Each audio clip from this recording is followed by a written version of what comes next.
Voilà, donc ce qu'on fait, c'est que on enregistre le cours avec ma bouille dans un coin, mais le cours qu'on enregistre, il vous permet de retrouver en fait le document du cours en direct, et donc il est lié à...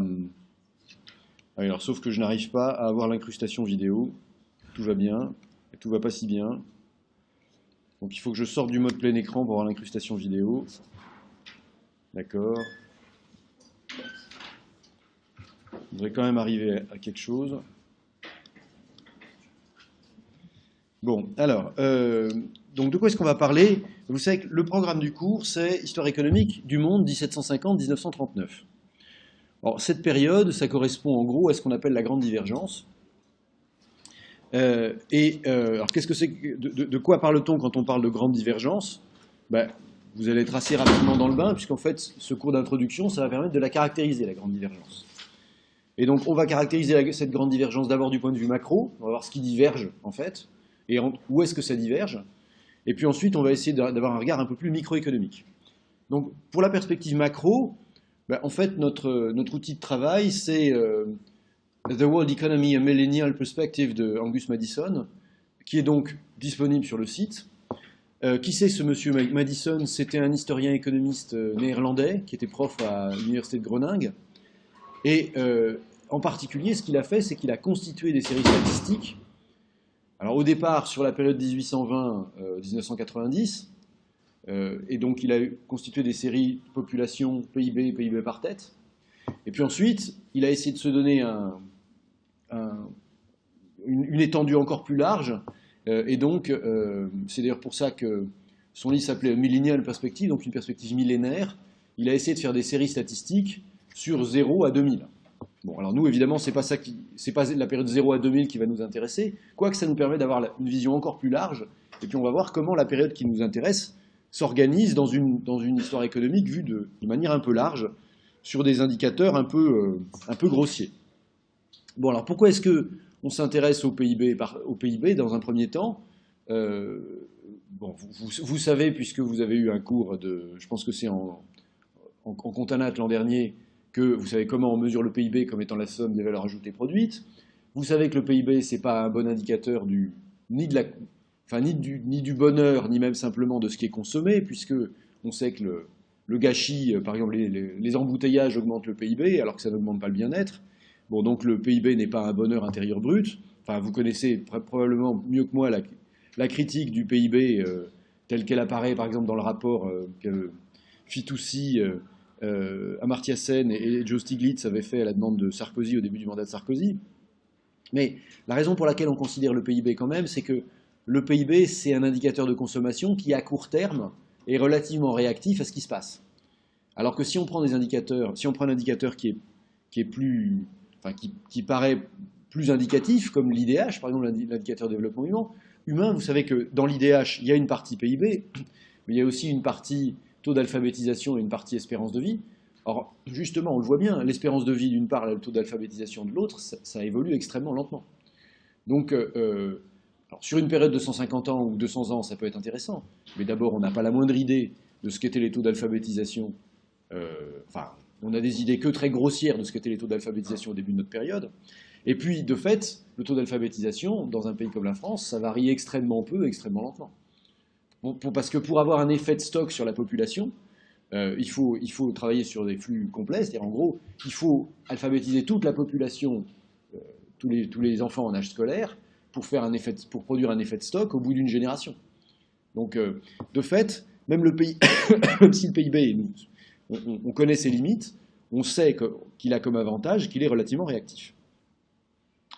Alors, et on sait aussi, on voit aussi, quand on s'intéresse au PIB par tête, on voit quand même la nature du problème de l'économie. C'est-à-dire que le produit intérieur brut, il est produit pour la population.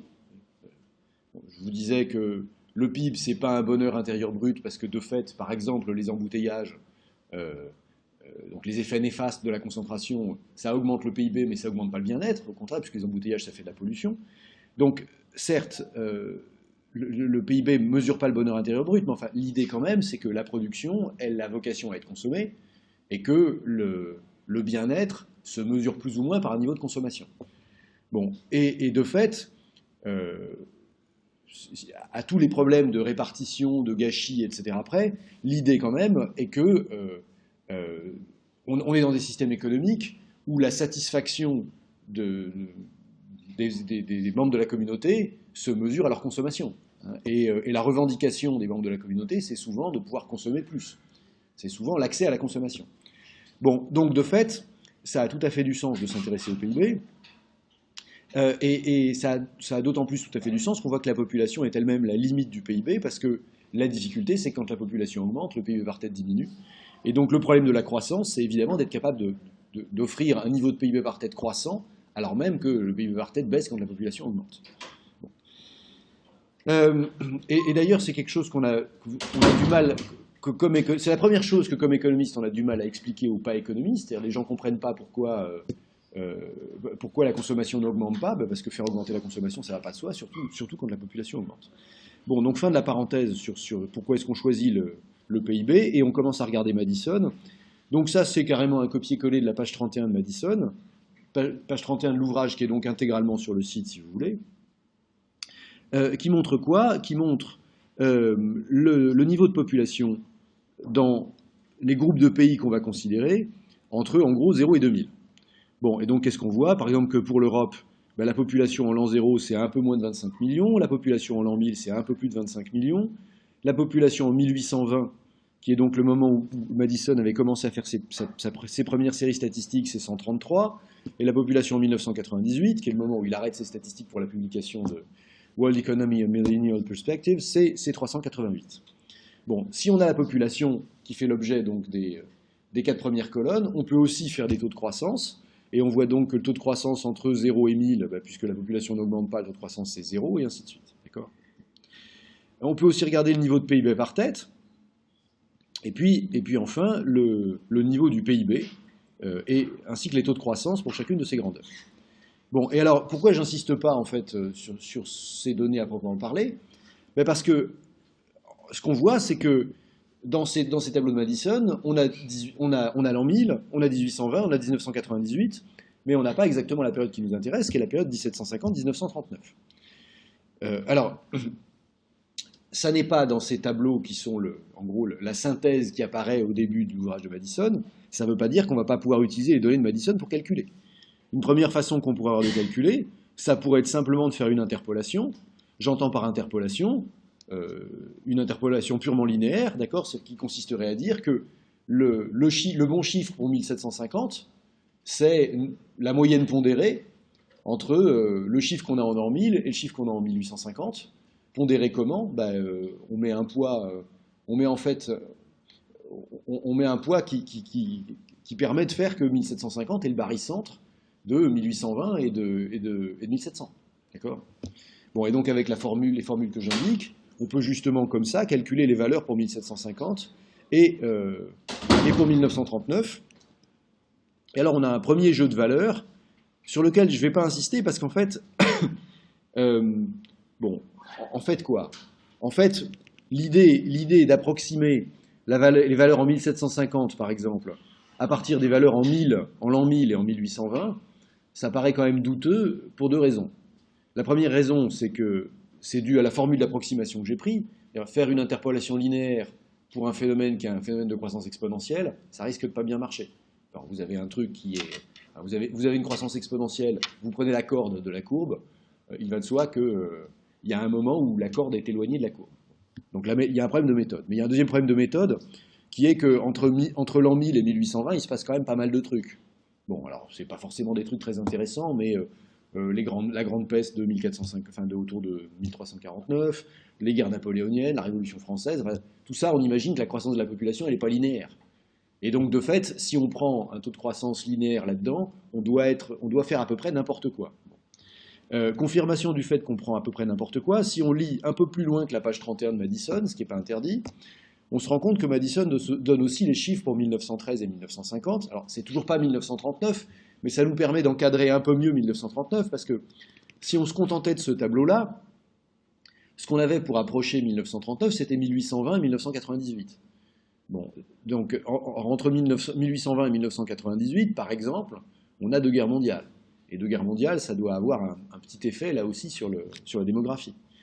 Alors que si on a 1913 et 1950, bah, on a encore les deux guerres mondiales, mais de fait, on peut se placer aux extrémités et voir si on n'a pas quelque chose qui est meilleur. Bah, en tout cas, alors, le premier intérêt donc d'aller voir un peu plus loin dans Madison, c'est qu'on a des années qui sont plus rapprochées de ce qu'on veut estimer. Et puis de fait, si on applique une méthode d'interpolation qui est non plus une interpolation linéaire, mais là une interpolation exponentielle, qui consiste à dire quoi? Qui consiste en fait à dire que la valeur d'une grandeur en 1750, c'est la valeur qu'elle a en l'an 1000, multipliée par le taux de croissance appliqué pendant 750 ans. Bon, ça reste imparfait parce qu'on continue de faire comme si on avait un taux de croissance qui était constant pendant 750 ans. Ou, pour 1939, on continue de faire comme si on avait un taux de croissance qui était constant pendant 26 ans. Donc c'est pas bon, mais au moins, ce qu'on a, c'est qu'on rattrape la pente de la courbe. Et donc, au lieu de prendre la corde d'une courbe, ben, on va quand même prendre le sentier de croissance exponentielle. Donc si on fait ça, ben, à titre d'indication pour l'année 1939, pour l'Europe de l'Ouest, on se retrouverait avec 292 millions d'habitants, alors qu'avec la méthode précédente, j'en trouvais 303. Ce n'est pas une différence considérable, mais en revanche, là où il va y avoir une différence considérable, c'est dans les pays où justement on a un taux de croissance fort sur les dernières années. Donc si je regarde l'Afrique et l'Asie, avec ma première méthode, qui était une méthode d'interpolation linéaire, j'avais presque 2,5 millions pour l'Asie sauf Japon et 530 000 habitants pour l'Afrique. Avec ma méthode d'interpolation exponentielle, j'ai à peine la moitié pour l'Asie et presque le tiers pour l'Afrique.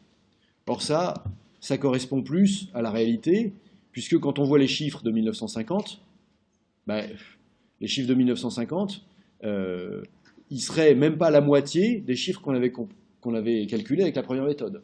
Puisqu'on voit que les chiffres de 1950, les vrais chiffres de Madison, or les recensements en Asie du Sud et en Afrique en 1950, c'est pas encore absolument parfait. Mais on voit que les meilleurs chiffres qu'on ait, c'est ceux de Madison. Ils nous donnent par exemple 1 380 000 pour l'Asie et 200 millions pour l'Afrique. Or, nous, on avait estimé beaucoup plus. Pourquoi? Parce qu'avec notre méthode linéaire, justement, on était très au-dessus de la corde. La corde était très au-dessus de la courbe qui correspondait à une croissance exponentielle. Bon, donc avec un peu de méthode et des bonnes données, on doit arriver à calculer des trucs pas trop fantaisistes. Et alors, si on fait ça, qu'est-ce qu'on voit? Ben, on voit ce que je vous propose là. Donc, c'est des approximations qui sont pas bonnes, mais qui doivent être à peu près correctes. Enfin, en gros, à 5% près, on est dans l'épaisseur du trait. Or, 5% près, compte tenu de l'incertitude qu'il y a sur les populations en 1750, pour information, il n'y a aucun pays qui pratique des recensements, sauf la Suède, dans le monde. En Suède, il y a un recensement exhaustif qui est fait par les démographes, qui s'appelle le Tabelverket, mais dans le reste du monde, au mieux, on note les naissances, et encore pas forcément dans toutes les paroisses, comme c'est le cas en France, en Angleterre, en principe, on note toutes les naissances, mais comme on ne sait pas vraiment, on n'a pas d'extrait de mortalité intégraux, on ne suit pas les migrations des gens, donc on n'a pas vraiment d'idée de quelle est la population.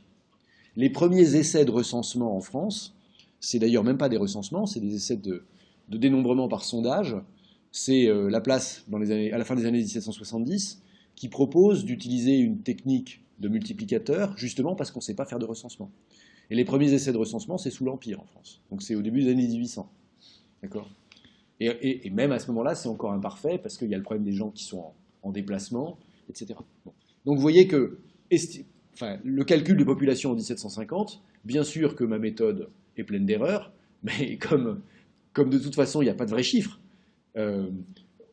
on pense en termes d'ordre de grandeur.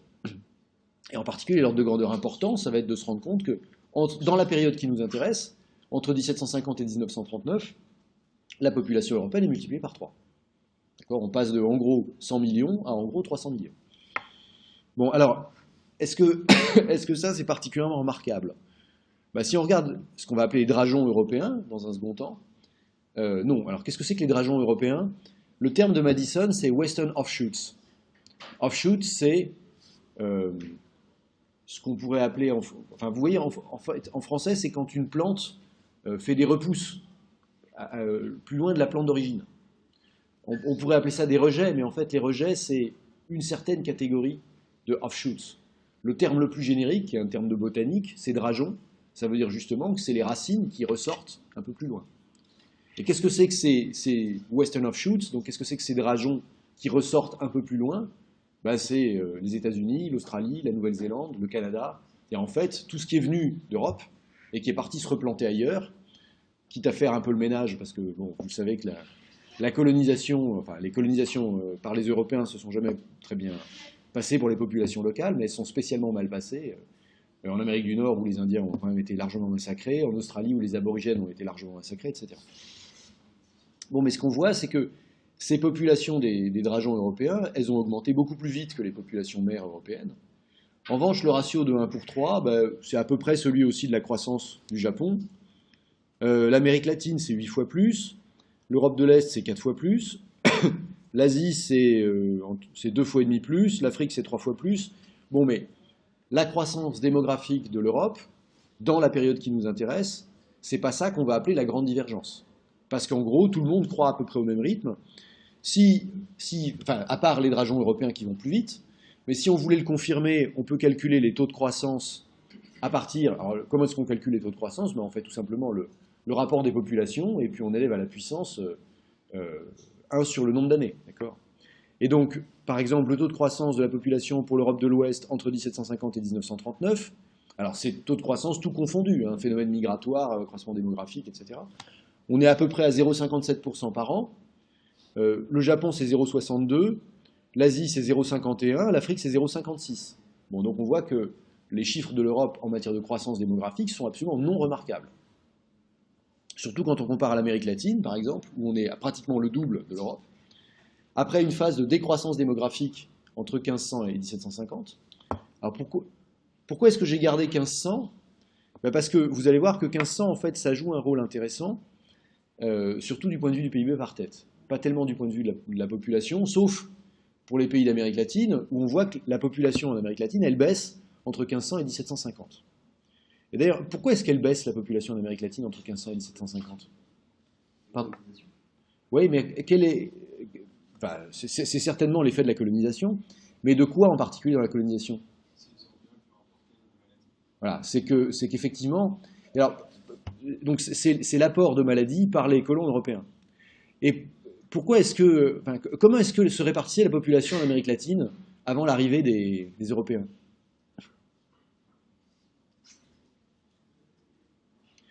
Il y a un peu de monde dans les Caraïbes, mais si on regarde ensuite le continent américain, bon alors, au nord, on a essentiellement des nomades dans la plaine, ça c'est les Indiens d'Amérique, qui ont été agriculteurs, mais dont un certain nombre vont retourner en fait au nomadisme, parce qu'ils vont suivre les troupeaux de chevaux, qui sont en fait les chevaux abandonnés, qui sont échappés des établissements des conquistadors.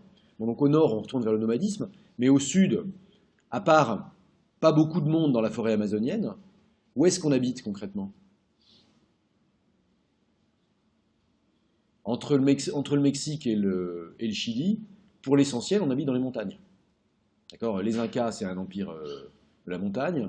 Bon, les Mayas, ils habitent un peu plus dans les basses plaines, mais aussi sur les plateaux. Les Aztèques, ils habitent sur le plateau central du Mexique, qui est à 2000 mètres. Pourquoi ça? Parce que la plaine est insalubre. Pour l'essentiel, la plaine, il y a des moustiques. Moustiques, ça file le paludisme.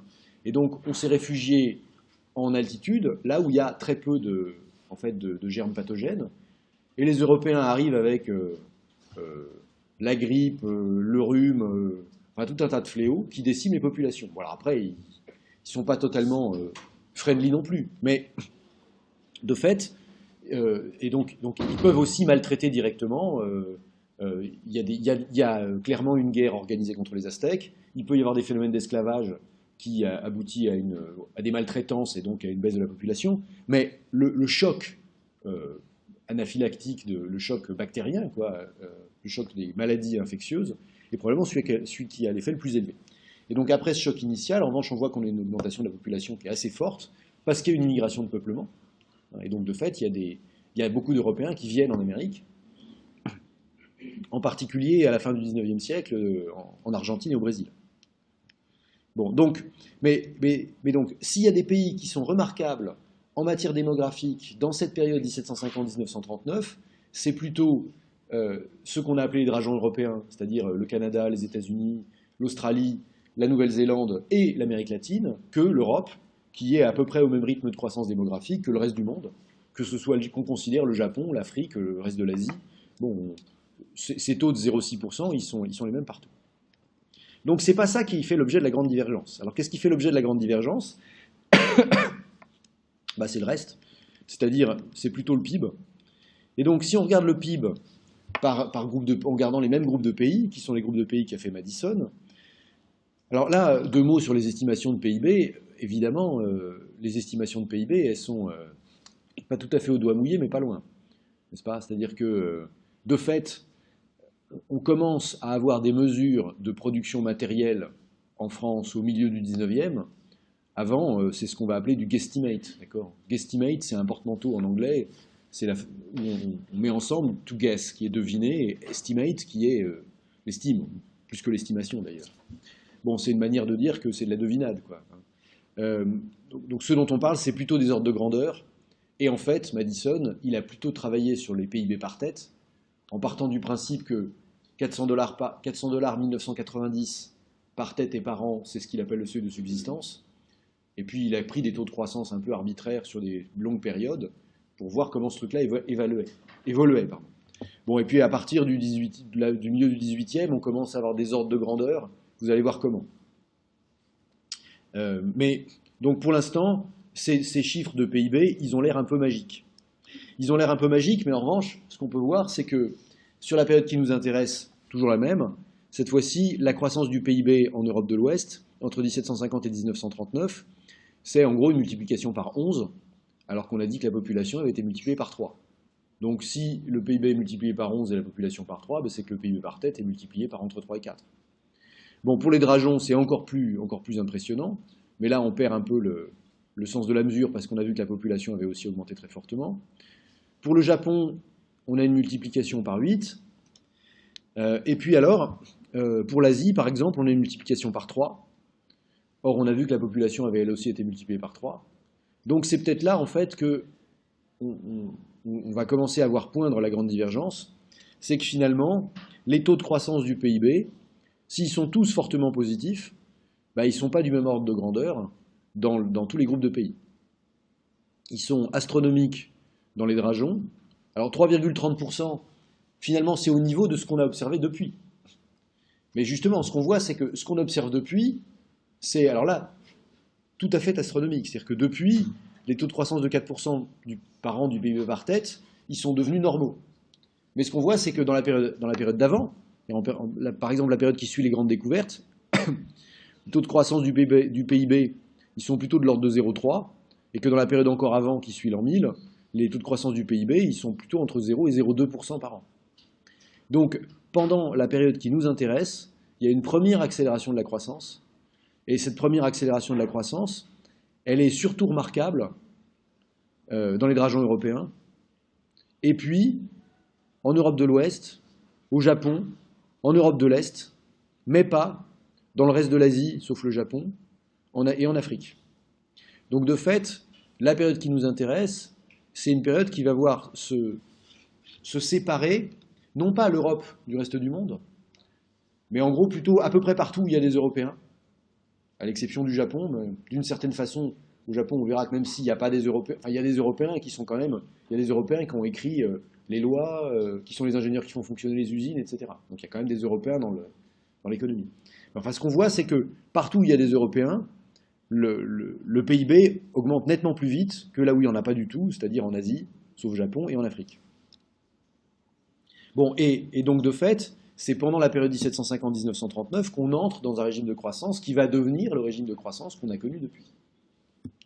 Bon, et donc la grande divergence, c'est l'invention de ce mode de croissance du PIB qu'on a généralisé depuis. Et donc notre sujet, ça va être comment est-ce que ça se produit concrètement. Avant d'expliquer les causes, on va d'abord décrire le phénomène. Et justement, pour le décrire, bah, on a regardé la population, on a regardé le PIB, on va regarder le PIB par tête. Et donc, ce PIB par tête, il est exprimé en dollars 1990, donc je n'ai pas besoin de vous expliquer ce que c'est qu'une monnaie constante. Ce qu'on voit, c'est en gros que pendant la période qui nous intéresse, en dollars 1990, le PIB par tête, il a été en gros multiplié par 4 en Europe de l'Ouest. Il a en gros été multiplié par par 11 dans les dragons. Il a en gros été multiplié par 2 au Japon. Et alors surtout, ce qui est intéressant, enfin, ce qui est remarquable, c'est que, en fait, quand vous voyez l'Amérique latine et l'Europe de l'Est, bon, ils partent en 1750 à peu près au même niveau que les dragons européens. Avec un PIB par tête qui est 600 $, qui est plus que la subsistance, parce que la subsistance, vous voyez, c'est le cas de l'Afrique, c'est 400 $ par tête. Donc, en fait, il n'y a que l'Afrique qui démarre à 400 $ par tête, tout le monde est au-dessus, mais tout le monde est à peu près au même niveau, sauf l'Europe, en 1750. Et ce qui se passe, c'est que bon, les dragons connaissent une croissance phénoménale, et se retrouvent à un niveau de PIB par tête qui est celui du pays le plus avancé d'Europe, qui en 1939 est, enfin comme d'ailleurs en 1750, et comme d'ailleurs en 1800 et comme en 1850, mais quel est le pays le plus avancé d'Europe? C'est le Royaume-Uni. Donc en fait, les dragons européens se retrouvent au niveau de PIB par tête du Royaume-Uni. Et puis les autres, ils ont progressé moins vite, mais ce qui est intéressant quand même, c'est que si on regarde l'Amérique latine et l'Europe de l'Est, même si elles se retrouvent avec un PIB par tête qui est la moitié de ce qu'il est en Europe, elles étaient parties avec un PIB par tête qui était la moitié de ce qu'il était en Europe. Et donc de fait, si on regarde les taux de croissance, l'Amérique latine et l'Europe de l'Est, elles ont cru au même taux que l'Europe. Et donc quand on regarde, en fait, la croissance du monde entre 1750 et 1939, juste en termes de PIB par tête, ce qu'on voit, c'est que le plus remarquable et le plus étonnant, c'est le cas des dragons européens qui, en gros, ont reconstitué le Royaume-Uni dans des pays qui étaient pas tout à fait désertiques, parce qu'il y avait quand même des gens qui étaient là et qui ont été un peu maltraités pour qu'on arrive à reconstituer le Royaume-Uni. Et en gros, les Anglais, enfin les citoyens britanniques, ont réussi à reconstituer le mode de vie britannique, quitte à partir très loin. Le reste des Européens ont cru en moyenne à un taux qui est à peu près le même taux que celui auquel ont cru le reste des Européens installés en Amérique latine et le reste des Européens installés en Europe de l'Est. Et puis l'Afrique et l'Asie, alors l'Afrique a une petite croissance et alors l'Asie rien du tout. Alors l'Asie c'est quand même extraordinaire parce que quand on regarde l'Asie entre l'an 1000 et 1939, le taux de croissance moyen du PIB par tête entre l'an 1000 et 1939 c'est quasiment zéro. Alors ça c'est intéressant parce que d'abord, c'est pas du tout le regard qu'on a sur le monde, ni aujourd'hui, ni même à la fin des années 70.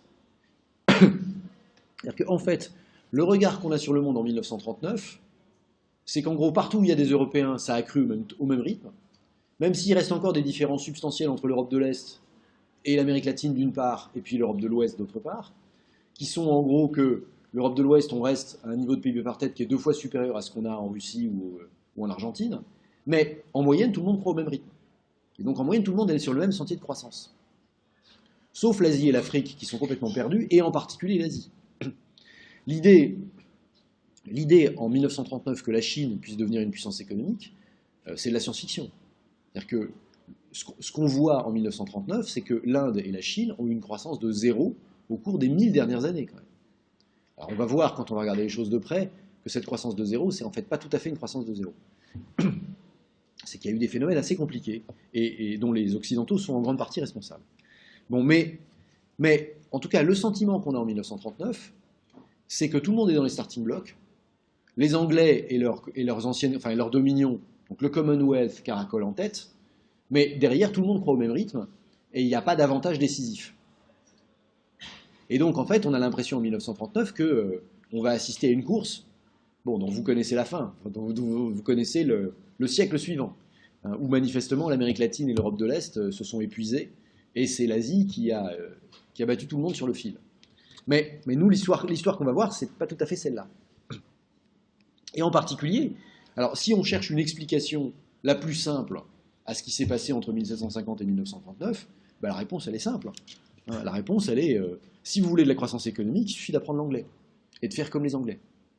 Et c'est un peu l'histoire que raconte, enfin c'est une histoire que raconte la littérature, mais qu'est-ce que c'est l'histoire de Robinson Crusoe? C'est pas l'histoire d'un mec qui est tout seul sur une île. C'est l'histoire d'un mec qui, tout seul sur une île, reste un citoyen britannique, c'est-à-dire que ce qu'il amène sur l'île, c'est pas juste sa petite personne, c'est sa civilisation. Et la confrontation de Robinson et de Vendredi, c'est pas un blanc et un je ne sais pas quoi, c'est un homme civilisé et un sauvage. Et qu'est-ce qui se passe? Il se passe que l'homme civilisé va apprendre au sauvage à sourire, à parler, à cultiver, et que finalement, il va civiliser ce type qui n'était pas civilisé. Et que finalement, il va retrouver plus ou moins le mode de vie qu'il avait au Royaume-Uni, sur son île pas tout à fait déserte. Et en particulier, il va retrouver le mode de relation sociale qu'il y a entre les aristocrates terriens britanniques et leurs dépendants, on va dire. Un autre exemple flagrant de pourquoi la croissance, c'est simplement le développement de la civilisation britannique. Je ne sais pas si vous avez un jour lu L'île mystérieuse de Jules Verne. L'île mystérieuse, c'est une équipe de savants c'est une équipe d'Américains qui voyagent, et en gros ils font naufrage dans leur voyage, et ils se retrouvent sur une île où ils sont seuls. Et ils ont juste quelques caisses dans lesquelles il n'y a pas grand-chose. Et qu'est-ce qui se passe?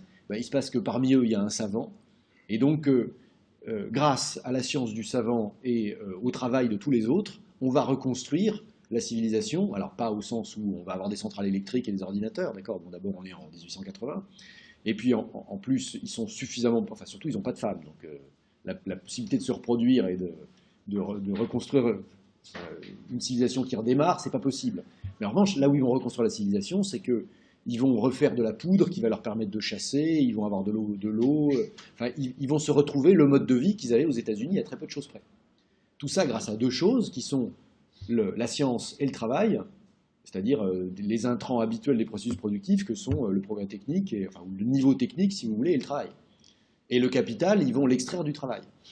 Donc, en fait, ce qu'on voit quand même dans la littérature de Robinson Crusoe, qui est quand même début du XVIIIe jusqu'à la fin du XIXe, c'est que, en fait, les Européens, les Britanniques ou les Américains, il n'y a même pas besoin de leur donner du capital, leur génie, leur connaissance et leur industrie, leur travail, suffisent à produire du capital qui va permettre de retrouver le niveau de production et le confort qu'on a dans la civilisation.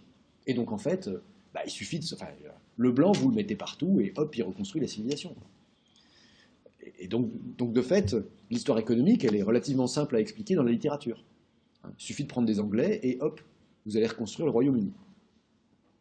Bon, c'est une façon de voir les choses, mais est-ce qu'on ne peut pas les voir de manière un petit peu plus précise pour essayer de comprendre un peu mieux ce qui se passe? Parce que, manifestement, l'île mystérieuse, si le roman de Jules Verne suscite l'intérêt, c'est parce que c'est une fable qui ne correspond pas exactement à la réalité. D'autant que, je ne sais pas si vous vous souvenez de l'île mystérieuse, mais l'île mystérieuse, en fait, c'est la base du Capitaine Nemo. Et le Nautilus est dessous. Et le truc de l'île mystérieuse, c'est la rencontre entre les naufragés et puis le Capitaine Nemo. C'est la rencontre entre, justement, ces gars qui n'avaient rien, et puis la fine pointe de l'avancée technique, c'est grâce quand même au coup de pouce du Capitaine Nemo que les naufragés y arrivent. Bon. Donc, si on sort du récit littéraire et qu'on essaie de regarder ce que c'est que la réalité de cette croissance économique, du point de vue micro, qu'est-ce qu'on va trouver? On va d'abord trouver la façon dont vivent en fait les millions d'individus, les millions de personnes dont on vient de parler, et on va essayer de caractériser ce que c'est que ce minimum de subsistance qu'on a évalué à $400 1990 par an. Donc ça fait à peu près $1 1990 par jour. En parité de pouvoir d'achat 2011, c'est $1,90 d'après la Banque mondiale. Et toujours d'après la Banque mondiale, en 2011, il y a 800 personnes qui vivent dans ces conditions-là aujourd'hui, qui vivent avec $400 par tête. Ce qui est intéressant, c'est justement que les historiens économistes, à commencer par Robert Allen, que vous avez vu là, ils ont essayé de reconstituer ce à quoi correspondait ce niveau de subsistance. Et ensuite, on va voir comment il se décline dans les pays dont on vient de parler. C'est-à-dire, en gros, qui est à la subsistance et qui est au-dessus de la subsistance. Mais d'abord, caractérisons ce régime de subsistance. Ce régime de subsistance, c'est 2000 calories par jour pour pouvoir travailler, pour les adultes, 90 grammes de protéines, et puis de quoi s'habiller, s'éclairer, se chauffer. Donc, c'est pas super excitant, puisque c'est 167 kg de céréales par an, 20 kg de légumes secs, 5 kg de viande, 3 kg de matière grasse par an, du savon, assez de textiles pour s'habiller, des chandelles, de l'huile d'éclairage, et puis du chauffage dans les pays froids. Bon, donc,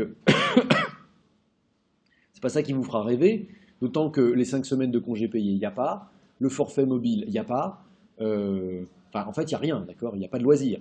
Vous êtes sur place et vous survivez. C'est pour ça que ça s'appelle, d'ailleurs, un régime de subsistance. Parenthèse, je ne sais pas si vous avez vu dans Le Monde ce week-end, on vous expliquait que pour nourrir 50 milliards d'individus sur la Terre, il fallait un régime alimentaire à base essentiellement de produits végétaux avec seulement un steak par semaine. Un steak par semaine, ça veut dire concrètement 100 grammes de viande par semaine. Si vous vous demandiez ce que c'était, le monde a réinventé le régime de subsistance qui est celui qui a caractérisé l'humanité depuis que c'est l'humanité.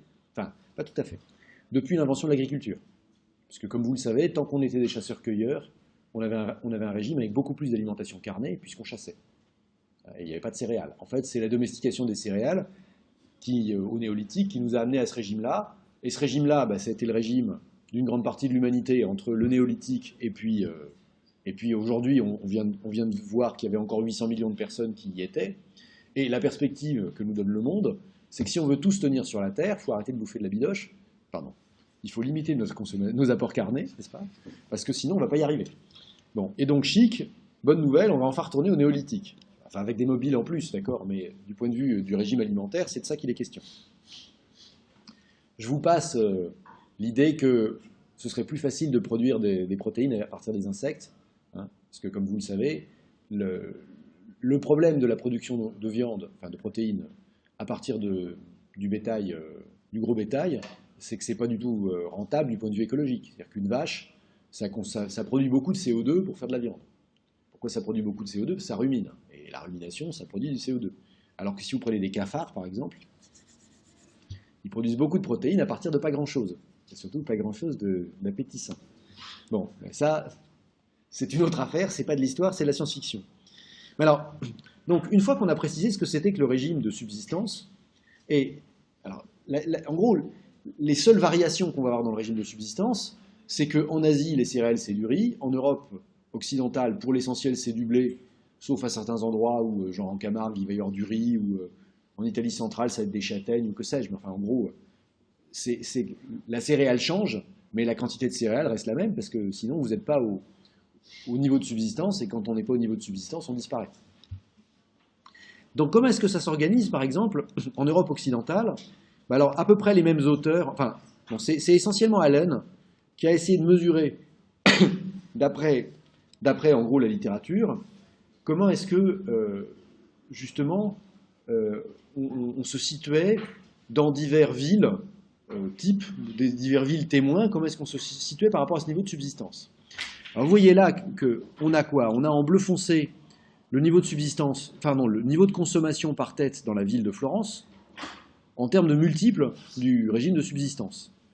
Donc concrètement, en 1325, à Florence, on est à peu près 1,3 fois le niveau de subsistance qu'on vient d'exposer, et en 1430, on est à 3 fois le niveau de subsistance. C'est à peu près le schéma qu'on a aussi à Londres, puisque Londres, c'est mauve, d'accord ? En revanche, à Amsterdam ou à Vienne, on commence à avoir des données on va dire, au début du XVe siècle, où là, on est encore un peu au-dessus, puisqu'on est à 3,5.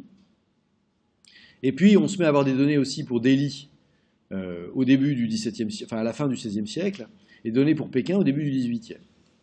Bon, alors, qu'est-ce qu'on voit? On voit d'abord, en Europe, puisque les données pour Delhi et pour Pékin, on les a ensuite, en Europe, d'abord, on voit une augmentation assez rapide du niveau de consommation par tête dans ces unités urbaines. On est complètement hors programme, mais ça vaut quand même le coup de se demander ce qui se passe. Pourquoi est-ce que... Parce que ça vaut d'autant plus le coup de se demander ce qui se passe que ce qu'on voit, c'est quand même un schéma où à peu près partout, on a dans un premier temps une hausse de la consommation par tête en ville, on arrive à 3,5, 4 fois le niveau de subsistance, et on arrive en fait, c'est un niveau de consommation qu'on ne va retrouver pratiquement, vous voyez, qu'à Londres, dans la deuxième moitié du 19e, ou au milieu du 19e siècle. De fait, le niveau de consommation qu'on a en Europe, dans les villes d'Europe, au début du XVe siècle, on va le perdre au XVIIe, et on va le retrouver qu'une fois que la révolution industrielle aura été installée. Donc il se passe un truc quand même, c'est-à-dire que concrètement, le niveau de vie des populations d'Europe de l'Ouest, c'est pas un truc qui croît linéairement entre l'an 1000 et 1998, ou même pendant la période qu'on vient de voir, ce qu'on voit quand même, c'est qu'il y a une chute. Alors, c'est d'autant plus intéressant qu'il y a des pays qui connaissent une chute ininterrompue. C'est le cas de Florence. Alors, à Florence, ce qu'on voit, c'est qu'à partir du milieu du XVe siècle, le niveau de consommation par tête baisse, et à partir du milieu du XVIIIe siècle, il est même en dessous du niveau de subsistance. Bon, concrètement, qu'est-ce que ça veut dire que le niveau de consommation dans la ville de Florence est en dessous du niveau de subsistance? Ça veut dire que les gens crèvent de faim. D'accord? Donc, épidémie, parce qu'ils sont mal nourris. Et donc, la seule solution, quand on crève de faim, qu'est-ce que c'est? Pardon? Bah oui, mais le problème, c'est que là, de toute façon, il n'y a pas de quoi nourrir tout le monde. Donc, si vous volez au voisin, le voisin, il aura faim aussi. Pardon? Voilà, c'est l'immigration. Et donc, de fait, est-ce qu'on constate que les Italiens ont émigré au 19e? Bah oui. Beaucoup aux États-Unis, mais pas seulement. Il y a d'autres terres d'émigration pour les Italiens, en particulier la Tunisie, ce qui est quand même plus près. Bon, et c'est plus tard aussi, mais à partir de la fin du 18e, les destinations, c'est évidemment l'Amérique, non seulement les États-Unis, mais aussi le Brésil, l'Argentine, tout ce qu'on appelle les pays neufs, quoi. Et on voit pourquoi migration il y a, parce que de fait, à Florence, on crève de faim. Mais alors, une question quand même, une première question avant de s'attaquer à notre sujet, parce qu'on voit que ça... Enfin, ce qui est paradoxal, c'est que quand on prend la période 1750-1939, on voit quand même que l'Europe est beaucoup plus contrastée en 1750 qu'elle ne l'était, par exemple, entre 1400 et 1500. Parce qu'entre 1400 et 1500, en fait, dans toutes les villes d'Europe, on est très nettement au-dessus du niveau de subsistance. Alors qu'en 1750, on a des villes qui sont un peu au-dessus, en particulier Amsterdam. On a des villes qui sont au-dessus comme Londres, et puis on a des villes où on n'est pas tellement au-dessus comme Vienne et Florence, et où en plus on va passer en dessous. On est sur une pente descendante. Donc question, qu'est-ce qui s'est passé? En fait, pour le dire vite, il y a une chose qui ne fait pas de doute, c'est la période de croissance. La raison pour laquelle on observe une croissance de la consommation en ville, en gros à partir du milieu du XIVe siècle, qu'est-ce qui se passe de remarquable au milieu du XIVe siècle? Il y a un accident démographique considérable. Pardon? La guerre de Cent Ans, ça dure effectivement en gros 1320 à 1330 à 1450, puisque la fin de la guerre de Cent Ans, c'est la bataille de Castillon. Mais ça a un impact démographique qui n'est pas nul dans le centre-ouest de la France. Mais en dehors de là, c'est pas ça qui a un impact à Florence ou à Amsterdam ou Vienne. Oui. Voilà. Il y a une grande épidémie de peste en 1349.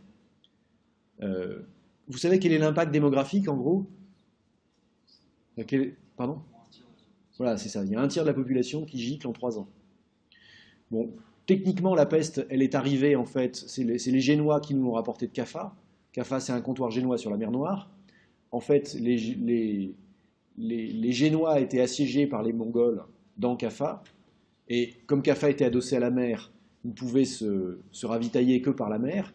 Alors ce qui se passe, c'est que c'est les Mongols qui avaient la peste, et ils balançaient avec leurs catapultes les cadavres des soldats morts avec la peste à l'intérieur de Caffa. Donc évidemment, l'ambiance était médiocre. Vous êtes assiégés, on vous balance des cadavres de pestiférés, et manque de bol, il y a des puces qui ont voyagé avec les bateaux, qui sont arrivés à Gênes.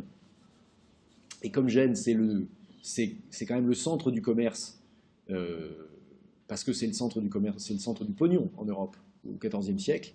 En fait, l'épidémie suit le fric, et en un an, toute l'Europe est malade.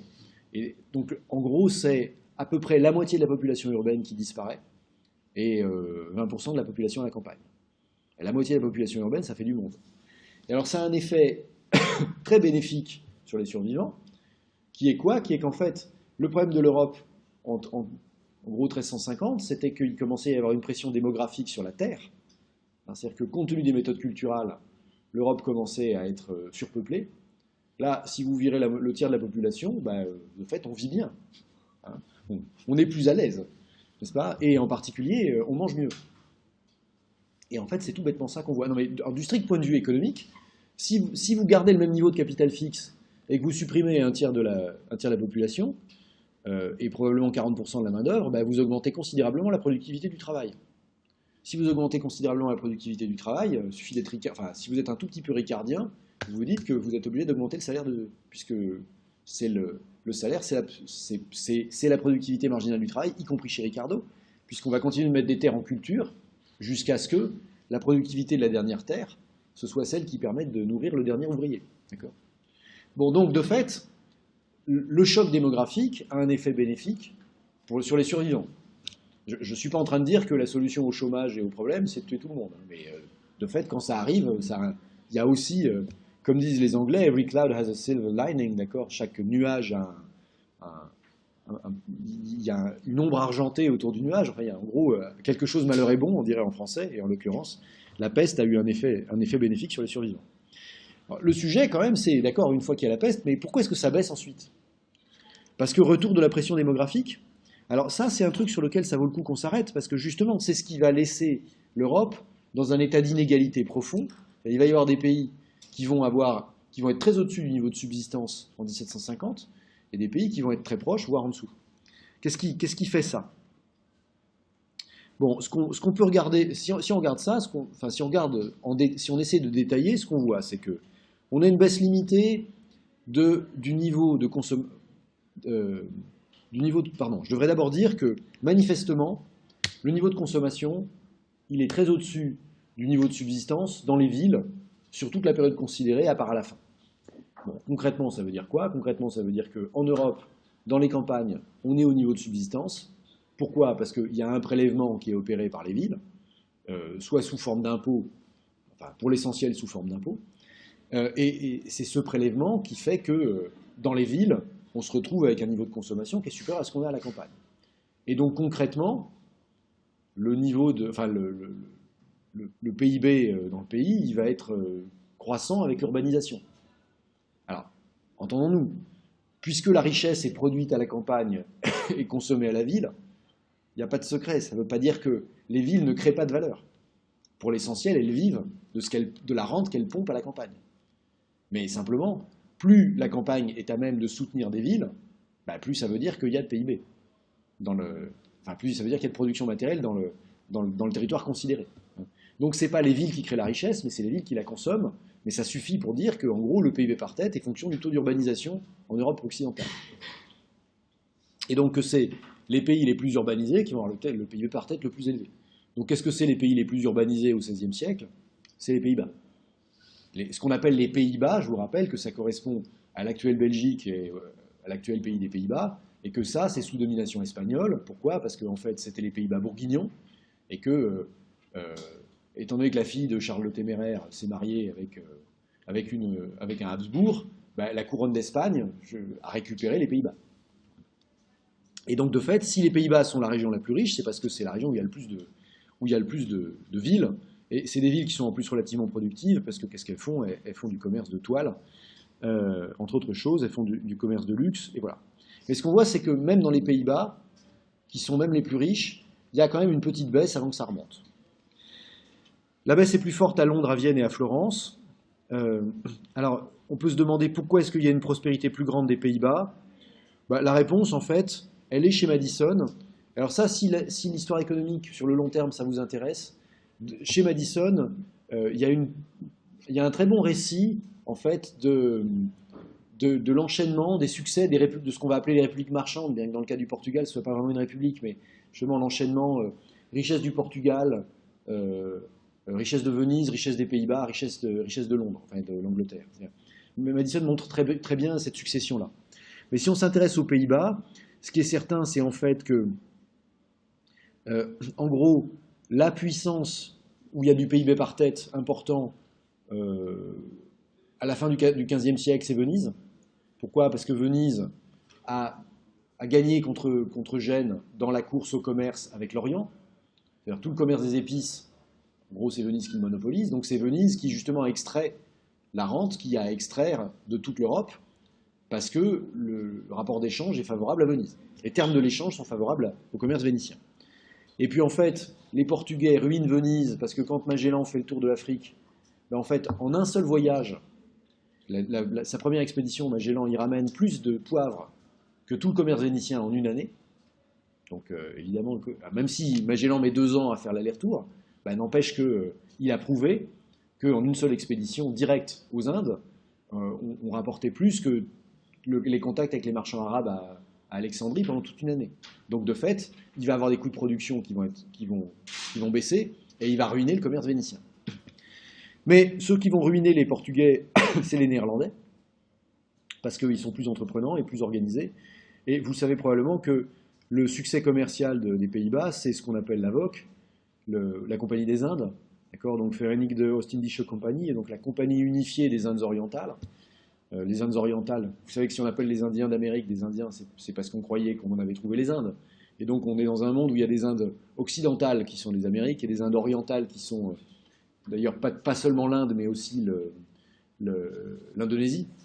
Et donc les Néerlandais s'octroient le monopole du commerce indonésien, qui est de fait l'apanage d'une entreprise, d'une société par action, qui est la VOC, et donc qui organise le commerce des épices, puisque l'insuline, enfin l'Indonésie, c'est quand même le café, le poivre. Et donc, ce commerce étant organisé de manière rationnelle, les Néerlandais gagnent beaucoup d'argent et ils ont, encore une fois, les termes de l'échange leur sont extrêmement favorables, parce que ce qu'ils font, c'est qu'ils achètent le moins cher possible en Indonésie et ils revendent le plus cher possible aux Européens, et la différence, elle va dans leur poche, et c'est pour ça qu'ils sont tous avec un niveau de consommation par tête supérieur au reste de l'Europe. C'est parce que de fait, ils extraient une partie de la rente foncière qui est produite dans le reste de l'Europe. Bon, et ça dure avec la VOC, donc de 1602 à 1799. Le truc, c'est que, bon, on voit qu'en gros, les Néerlandais se maintiennent, pendant le 17... Enfin, c'est ceux qui baissent le moins, mais on voudrait comprendre pourquoi tout le monde baisse. Hein, parce que même, d'ailleurs, les Indiens ont l'air de baisser, et même les Chinois ont l'air de baisser à partir du moment où on a des statistiques. Donc, qu'est-ce qui se passe? En fait, le premier qui est essayer de donner une théorie générale de ce qui se passe, c'est Hobsbawm, qui est le grand historien marxiste anglais, qui a publié en 1954 un article intitulé « The Crisis of the 17th Century ». Et en fait, c'est cet article qui a lancé une controverse historique qui consiste à se demander si on peut trouver un petit nombre de causes pour expliquer pourquoi, justement, on a une baisse momentanée du PIB par tête dans les pays d'Europe de l'Ouest. C'est-à-dire pourquoi on a dans la divergence qui a commencé peut-être avec les grandes découvertes, plus certainement au XVIIIe siècle. Donc, dans cette divergence où les pays d'Europe de l'Ouest et les Européens installés ailleurs voient leur PIB par tête augmenter plus vite que les autres, on a un ralentissement temporaire. Alors, en fait, les facteurs avancés par Hobsbawm, bon, et qui sont repris par... Maintenant, c'est Parker qui est spécialiste de ça. Parker, c'est le grand historien moderniste anglais. D'accord. Donc il a commencé par la révolution militaire, et maintenant, son sujet, c'est l'histoire globale du climat. Et donc, son idée, c'est quand même que c'est le climat qui détermine l'histoire, et que, justement, on va trouver une explication climatique à ce dont on va parler. Et l'obsession de Parker, c'est que on est en train de compromettre l'avenir du monde, puisqu'on est en train de détériorer le climat. Et donc, on va connaître un avenir bien pire que ce qu'il décrit. Et donc, ce qu'il décrit, c'est quoi? C'est que si on regarde le XVIIe siècle, parce que de fait, donc quand on regarde la courbe, ce qu'on voit, c'est qu'on a effectivement une baisse à Amsterdam, à Londres, à Vienne. On a une crise du XVIIe siècle. Elle se résout à Amsterdam et à Londres. Elle ne se résout pas à Florence et à Vienne, elle se résout à peine temporairement, puisqu'on repart à la baisse ensuite. Alors comment est-ce qu'on peut expliquer cette crise? Comment est-ce qu'on peut caractériser cette crise du XVIIe? Une conflictualité à la fois externe, c'est-à-dire des guerres des États entre eux. En particulier, on a la guerre de 30 ans, entre 1618 et 1648, qui se passe pour l'essentiel sur le territoire de l'Allemagne actuelle. Mais dans cette guerre de 30 ans, il y a les impériaux, les Espagnols, les Suédois, les princes allemands... Pas beaucoup les Français, parce que comme vous allez voir, on est occupé par nos propres affaires. Enfin, il n'y a pas besoin des Français pour faire 8 millions de morts. 8 millions de morts en Europe, c'est quand même pas mal. C'est pas autant que la peste, mais pour le coup, la population de l'Allemagne, de ce qu'on va appeler l'Allemagne, de ce qu'on appellerait l'Allemagne aujourd'hui, mais à l'époque c'est 300 États. Mais la population de cet ensemble territorial qui est l'Allemagne d'aujourd'hui perd là encore un tiers. D'accord. Donc de fait, il y a des effets démographiques qui sont importants. On a aussi des conflits internes, avec la guerre d'indépendance des Pays-Bas, dite guerre de 80 ans, par lesquelles donc les Pays-Bas protestants, donc les Pays-Bas actuels, prennent leur indépendance de la couronne d'Espagne. La Belgique va rester sous la domination espagnole jusqu'en 1830. Et on a des révoltes au Portugal, puisque le Portugal lui aussi est sous domination espagnole. Il a été un royaume indépendant, il a été envahi par les Espagnols. Et puis, c'est sous Philippe II qu'il reprend son indépendance après une révolte. La Catalogne se révolte aussi, mais sans succès. Naples se révolte dans les années 1640. Naples est aussi sous domination espagnole. Et puis en France, on a la Fronde qui occupe la fin des années 1640. Et bon, en gros, c'est des troubles civils importants, avec y compris des épisodes de guerre, où il y a des troupes espagnoles et des troupes qui ont été levées par les princes contre l'armée royale, qui se sont alliés avec les Espagnols, et donc il y a quand même des dizaines de milliers de morts, et puis des difficultés pour les populations civiles, parce qu'évidemment, ce type de guerre, il n'y a pas de logistique, d'accord. Les armées n'ont pas de logistique, donc on ne leur fournit pas des rations, ce qui veut dire qu'elles se nourrissent sur l'habitant, dans un contexte pas forcément optimal, donc il s'ensuit des difficultés pour les civils qui peuvent aller, enfin, qui se traduisent très clairement par quoi? Dans le cas de la France, la guerre avec l'Espagne se conclut par 3 années extrêmement difficiles sur le plan alimentaire. Donc on ne parle pas de famine, mais par exemple les dépenses des hôpitaux sont multipliées par 3, rien que pour pouvoir nourrir les pauvres.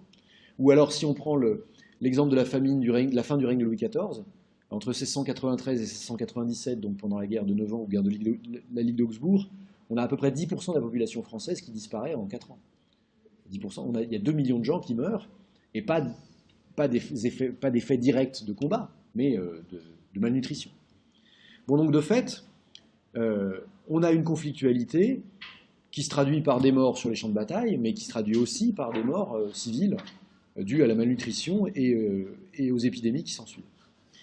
En conséquence, ou à côté de ça, on a des comportements démographiques qui changent. Bon, dans les pays protestants, en gros, c'est la généralisation de la contraception et donc la maîtrise du nombre de naissances. Et chez les catholiques, c'est un peu différent. Bon, chez les catholiques pauvres, de toute façon, ils ne savent pas lire, pas écrire, donc ils continuent à faire business as usual. Mais chez les catholiques riches, on ne pratique pas la contraception, mais ce qu'on fait, c'est qu'on concentre la fortune sur un enfant, qu'on essaye de marier le mieux possible, et on met le reste au couvent. Alors attention, mettre les enfants au couvent, c'est pas gratuit. Hein. C'est-à-dire que c'est gratuit si vous les mettez comme ouvriers au couvent, d'accord? Parce que dans les couvents, en gros, il y a des ouvriers et puis il y a des cadres.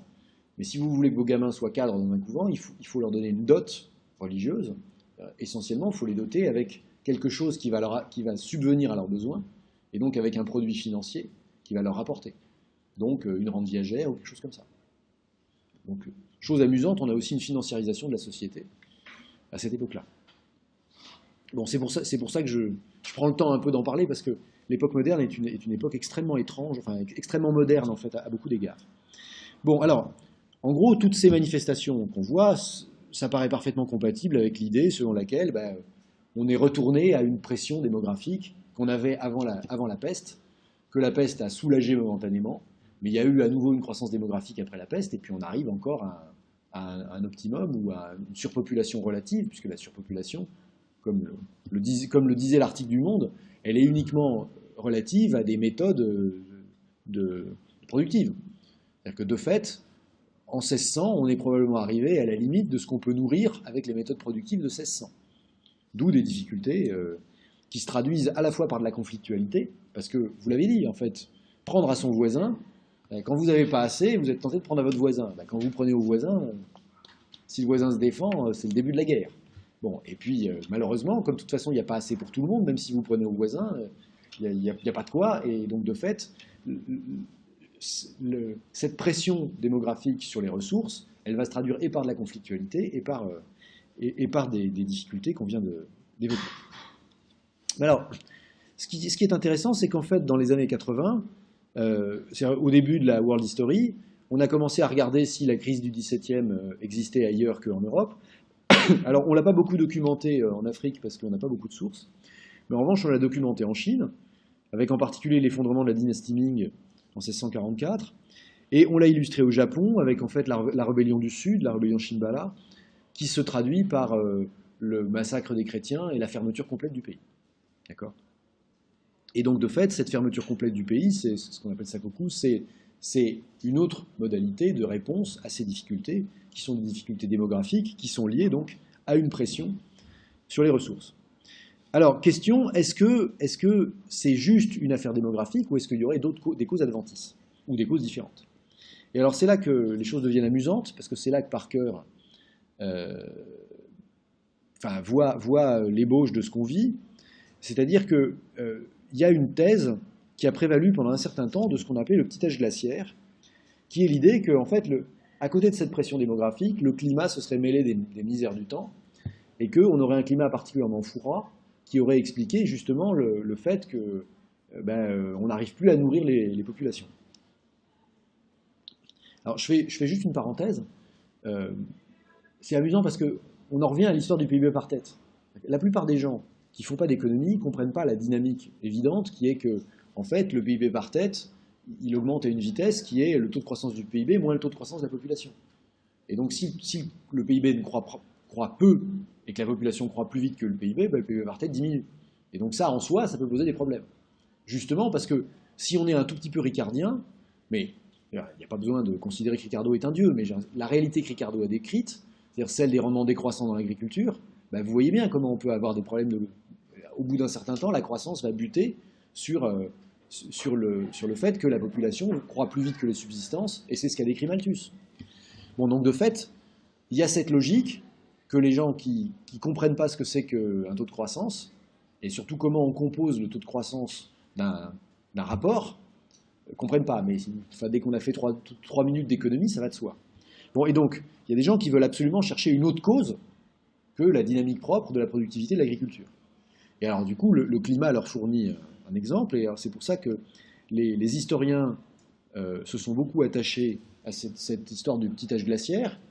Qu'est-ce que c'est le petit âge glaciaire? En fait, vous voyez, là, on a deux schémas. Le schéma du haut, le schéma du bas, pardon, on va commencer par là. Mais ça, c'est un schéma qu'on a eu que très récemment. Ça correspond à ce que seraient les températures moyennes. La déviation de la température par rapport à la moyenne sur la période 1300-2000, d'accord? Et donc, on a le sentiment que, en fait, la température moyenne d'une année, c'est un bruit blanc.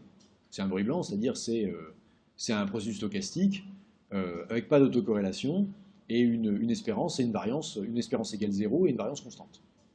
Donc, de fait, la température est complètement stochastique. Pourquoi elle est complètement stochastique? Parce que il y a des phénomènes divers que sont les taches solaires, le vent solaire, pour les phénomènes externes. Il y a des phénomènes internes à l'atmosphère terrestre qui peuvent jouer sur le très long terme, mais qu'on ne voit pas à cette échelle-là.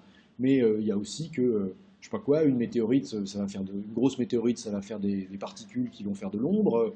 Une grosse éruption volcanique, comme on avait eu il y a quelques années, le volcan islandais. Alors vous savez qu'il y a un volcan islandais qui a fait une éruption importante qui a été 1787.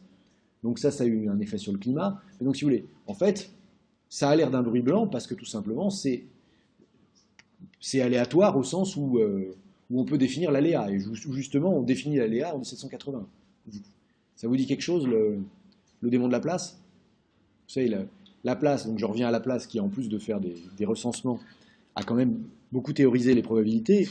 L'idée de Laplace au début de l'essai philosophique sur les probabilités, c'est qu'une intelligence qui pourrait à un moment donné embrasser, c'est-à-dire penser en même temps tous les corps de l'univers, leur position et leur vitesse, elle est capable d'écrire toute l'histoire de l'univers. Parce que si elle a les positions et les vitesses de tous les corps de l'univers, elle est capable de calculer les forces qu'ils exercent les uns sur les autres, et donc elle est capable d'avoir les trajectoires en arrière et les trajectoires en avant dans le temps. Et celui qu'on appelle le démon de Laplace, c'est l'intelligence qui serait capable de faire ce calcul. On n'y est pas encore arrivé, d'autant plus qu'on sait très bien qu'à partir du moment où il y a 3 corps, on a des petits problèmes il n'y a pas de solution explicite, donc il faut un truc calculatoire. Donc, en gros, il faut des algorithmes numériques pour trouver les trajectoires. Et donc si vous prenez toutes les particules dans l'univers, ça va commencer à être un peu intensif en termes de calcul. D'autant plus que comme vous-même, vous allez déplacer des particules pour faire vos calculs, ça commence à devenir très très compliqué. Mais bon, Laplace dit, en gros, s'il y a un machin qui est Dieu, alors il doit être capable de reconstituer l'histoire complète de l'univers avec les lois de la physique. Bon. Et donc, pour lui, ce qu'on appelle le hasard, ou l'aléa, C'est simplement le fait que comme on ne connaît pas les causes parce qu'on n'est pas assez intelligent, on voit des choses qu'on ne comprend pas et on les représente par des phénomènes aléatoires. Et l'aléa, ce n'est pas le produit du hasard, c'est juste le produit de l'ignorance. Mais donc, manifestement, la série des températures, elle est aléatoire, elle est stationnaire, parce qu'il y a des phénomènes qu'on ne sait pas... Enfin, on sait expliquer quand une éruption volcanique crée de la poussière et que cette poussière va dans la haute atmosphère et diminue le rayonnement solaire qui va réchauffer l'atmosphère terrestre. Ça, on sait parfaitement expliquer. Mais on ne sait pas pourquoi l'éruption volcanique a eu lieu à ce moment-là. Donc c'est en cela qu'il y a un aspect aléatoire. Bon, donc, de fait, si on regarde la chronique des températures, plutôt des déviations à la moyenne des températures, on a un magnifique bruit blanc.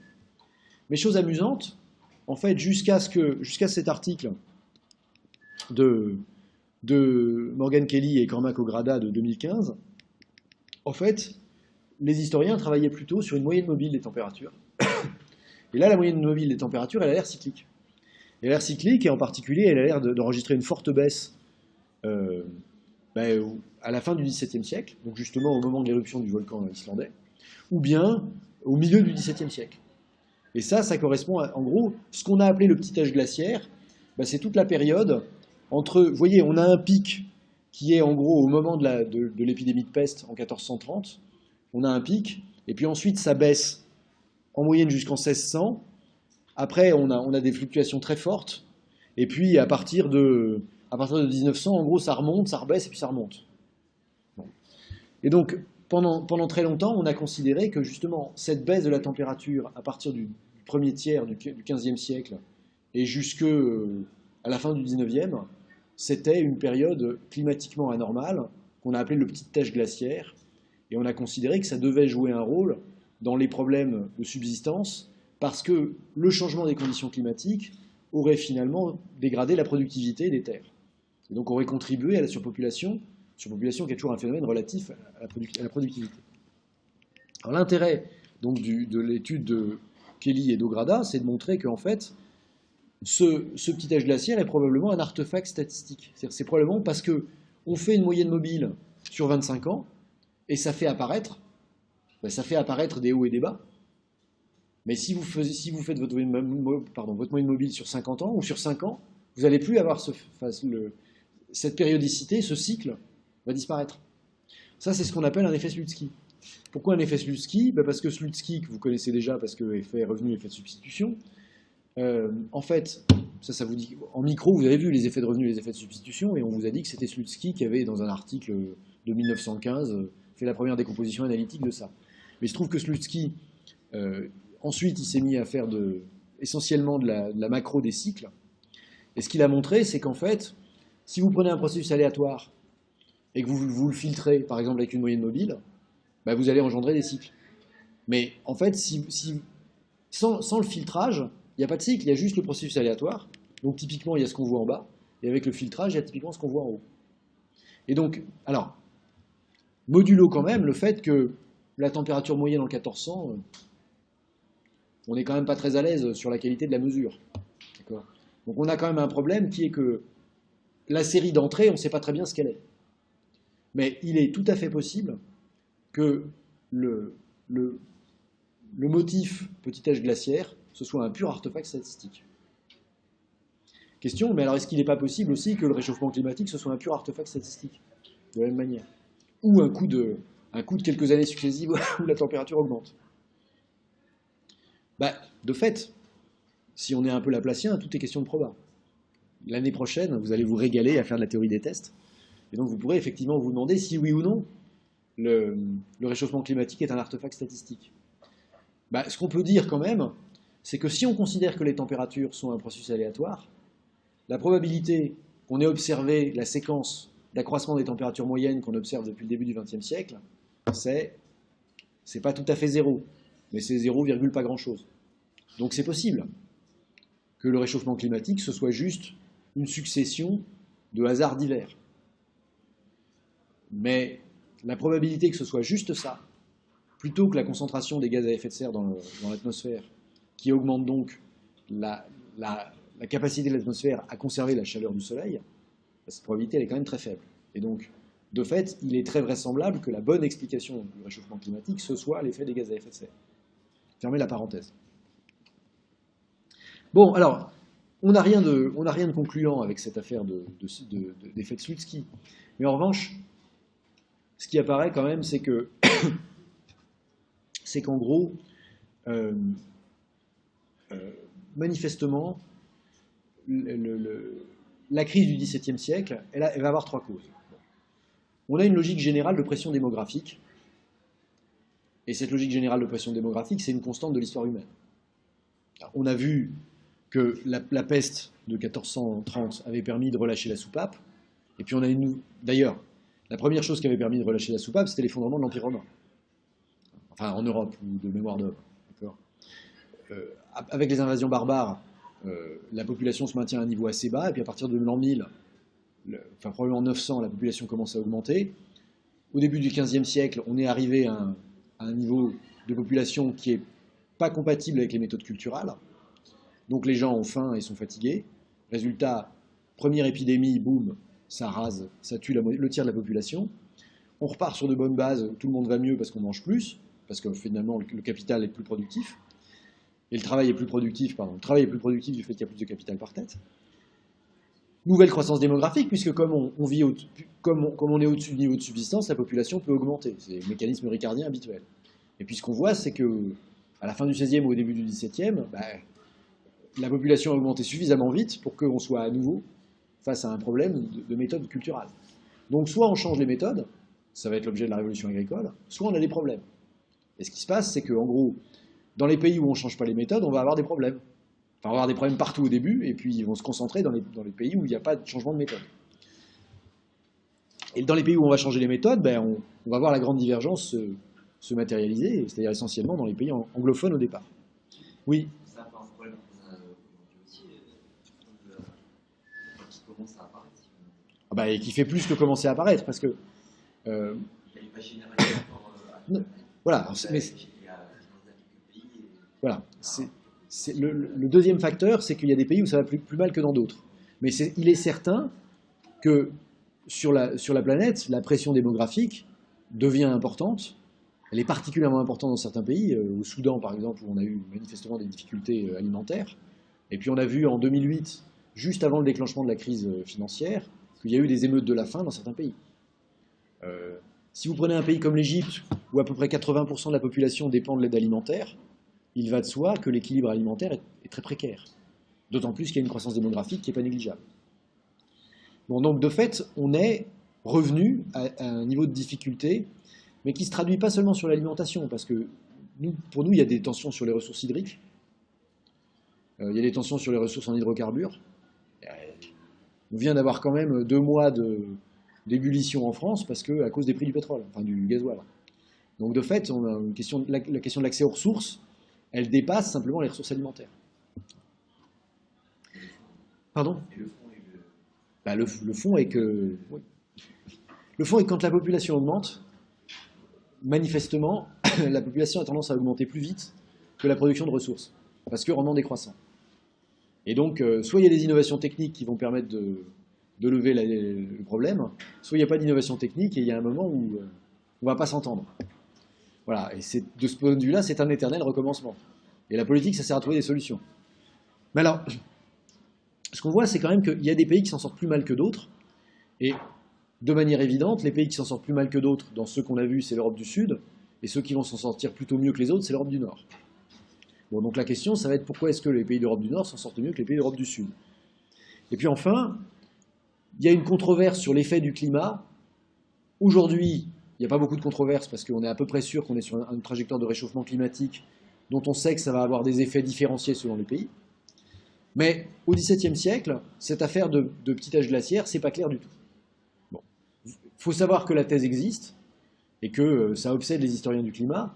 De toute façon, c'est pas très vraisemblable qu'on la tranche un jour parce que les données sont pas suffisamment bonnes pour qu'on puisse élaborer. Mais en tout cas, là, ce qu'on a vu, c'était que la croissance, le frémissement de croissance qu'on a pu observer sur une période assez longue, ça se traduit quand même par le fait qu'il y a des régions qui dépassent le niveau de subsistance, et en particulier c'est le cas dans les villes, mais que rien n'est jamais acquis, puisque même les Pays-Bas, qui avaient été nettement au-dessus de la moyenne des autres pays considérés, ben, on voit qu'à la fin du XVIIIe, ils connaissent une baisse assez forte, et ils se retrouvent au milieu du XVIIIe siècle plus bas que l'Angleterre. Bon. Et donc, de fait, cette histoire de s'élever au-dessus de la subsistance, c'est jamais gagné, ça dépend en partie on peut penser que ça dépend des termes de l'échange, mais on n'a pas vu comment est-ce qu'on fabriquait les termes de l'échange favorables. Alors, une autre caractérisation de cette période, ça va être du côté de l'espérance de vie, parce que c'est probablement là que la grande divergence va se mesurer et se manifester en premier lieu. Alors, c'est facile à regarder chez Madison, parce que chez Madison, on a un joli tableau qui nous propose une évaluation de l'espérance de vie à la naissance. L'espérance de vie à la naissance, je vous rappelle, c'est en gros, si l'âge au décès est une variable aléatoire, vous calculez l'espérance de cette variable aléatoire. Bon. Et donc, comment est-ce qu'on fait? On prend la somme des âges au décès et on divise par le nombre de gens. Ça vous donne l'âge au décès moyen. Donc, de fait, l'espérance de vie, c'est l'âge au décès moyen.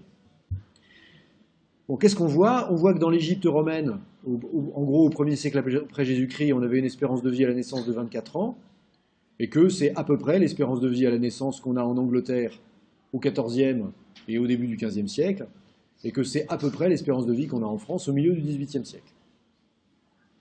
Et donc, de fait, alors, comment est-ce qu'on fait? Ce que nous dit Madison, c'est qu'on a des fragments de recensement de l'époque romaine ou des estimations qui viennent de données fiscales. En fait, on n'a pas besoin de beaucoup de points, parce qu'il suffit de quelques âges au décès, et puis vous pouvez commencer à ajuster, tout simplement parce qu'on a des formes de courbe de mortalité, qui sont des formes paramétriques, et donc vous pouvez en fait ajuster une courbe de mortalité à partir de seulement quelques points, à partir de seulement quelques âges au décès. D'accord ? Il n'y a pas besoin de la courbe tout entière, parce que les courbes de mortalité, elles ont à peu près toujours la même forme. C'est l'astuce. Bon, bien que la forme soit évidemment pas la même dans les sociétés traditionnelles et aujourd'hui. Pourquoi? Voilà. Ce qu'on voit là, c'est une augmentation de l'espérance de vie qui est quand même pas énorme. Parce que si on prend la France entre le milieu du XVIIIe et le tiers du XIXe, donc en gros en 80 ans, on passe de 25 à 40 ans. En Angleterre, on culmine à peu près au même âge, c'est-à-dire 41 ans, mais on part de plus haut. Bon, et au Japon, on voit à peu près le même type d'évolution. Question, comment est-ce que ça se fait? En gros, qu'est-ce qu'on peut considérer de tout ça? Bon, d'abord, ce qu'il faut comprendre, c'est en fait qu'une espérance de vie de 25 ans, ça vous apprend absolument rien sur les conditions de la vie adulte. Pourquoi? Parce que cette espérance de vie de 25 ans, elle résulte pour l'essentiel de la mortalité périnatale. C'est la troisième colonne ici, vous voyez, death rate per 1000 population in the first year of life. Donc c'est le taux de mortalité durant la première année de vie. On voit que c'est quoi ce taux de mortalité? C'est 329 pour 1000 dans l'Égypte romaine au 1er ou au 3e siècle. Et en France, au milieu du 18e, c'est encore 300 pour 1000. Donc effectivement, à partir du moment où le tiers de la population disparaît entre 0 et 1 an, de fait, l'espérance de vie, elle ne vous apprend rien sur l'âge au décès moyen. Enfin, sur l'âge au décès des gens qui dépassent la première année. Parce que quoi? Parce qu'un calcul rapide vous montre que si tout le monde meurt à 50 ans, sauf ceux qui meurent la première année, si vous en enlevez un tiers, de fait, vous allez enlever à l'espérance de vie un tiers de 50. Et donc vous allez vous retrouver avec une espérance de vie de 33 ans, alors que tout le monde meurt à 50 ans, sauf ceux qui meurent la première année. Donc c'est très important de comprendre comment est distribuée la mortalité périnatale. Et donc de fait, ce qui se passe, voilà, ce qui caractérise le régime de mortalité des sociétés traditionnelles, c'est qu'il y a une mortalité périnatale, infantile et juvénile, donc jusqu'à 5 ans, qui est très élevée. Et c'est ça qui suffit à expliquer une espérance de vie très faible. En revanche, l'âge au décès, c'est pas très indicatif. Et en fait, ce qui va changer dans le régime démographique qu'on va voir se mettre en place entre 1750 et 1939, c'est pas tellement un recul de l'âge limite de la mort. mais c'est qu'il y a plus de monde qui accède à cet âge limite. Et donc en fait que toute la courbe de mortalité, elle va se tasser vers les âges élevés. Alors, pourquoi elle va se tasser vers les âges élevés? De manière évidente, en fait, dans notre point de départ, on n'a pas d'hygiène, y compris au moment de l'accouchement. Pour mémoire, quand est-ce que les médecins se mettent à se laver les mains avant d'accoucher les femmes? Pardon? Oui, mais précisément. S'il y a un médecin qui fait la propagande, enfin c'est un médecin autrichien en fait. Alors quand je dis se laver les mains, il y a un médecin qui oblige tout le monde dans le service à se laver les mains avant d'accoucher les femmes, à se laver les mains au lait chaud, d'accord? Donc à se laver les mains, désinfection complète. Ce médecin, il se trouve que il est intéressant parce que c'est le premier qui est prôné l'antisepsie, donc le fait de tuer les germes en désinfectant. Et en fait, c'est Louis-Ferdinand Céline, le romancier, qui a fait sa thèse de médecine, parce que Céline était médecin. Céline a fait sa thèse sur Semmelweis. Donc il y a une vie romancée de Semmelweis qui a été écrite par Céline, si vous voulez. 1849-1850. Le fait que les médecins soient obligés de se laver les mains, de se désinfecter les mains avant d'accoucher les femmes, ça fait baisser la prévalence des fièvres postnatales des 2 tiers. Donc on élimine 2 tiers des causes de mortalité des femmes en couche. Rien qu'en se lavant les mains. Ça valait le coup de se les laver quand même. D'accord?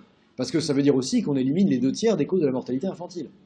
Parce que les mères meurent avec les gosses. Donc de fait, on passe de 250 à 80% de mortalité la première année juste en se lavant les mains. Ça vaut effectivement le coup d'utiliser du lait chaud. Mais donc en 1750, il n'y a pas d'hygiène, en particulier pas d'hygiène périnatale, donc risque d'infection. Il n'y a pas de prophylaxie, il n'y a pas de mesures préventives, donc il n'y a pas de vaccin. Parce que la vaccination, c'est Pasteur, c'est 1860. Alors il y a un truc quand même, c'est qu'avant de vacciner, on pratique ce qu'on appelle l'inoculation, en particulier pour la variole.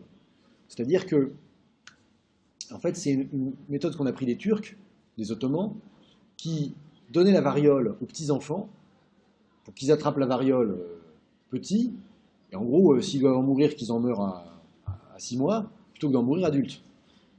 Bon, alors quand les Anglais se mettent à pratiquer l'inoculation, c'est Lady Montagu, au moment où son mari est ambassadeur à Constantinople, elle voit pratiquer ça, et quand elle revient en Angleterre, elle fait pratiquer ça en Angleterre sur ses enfants.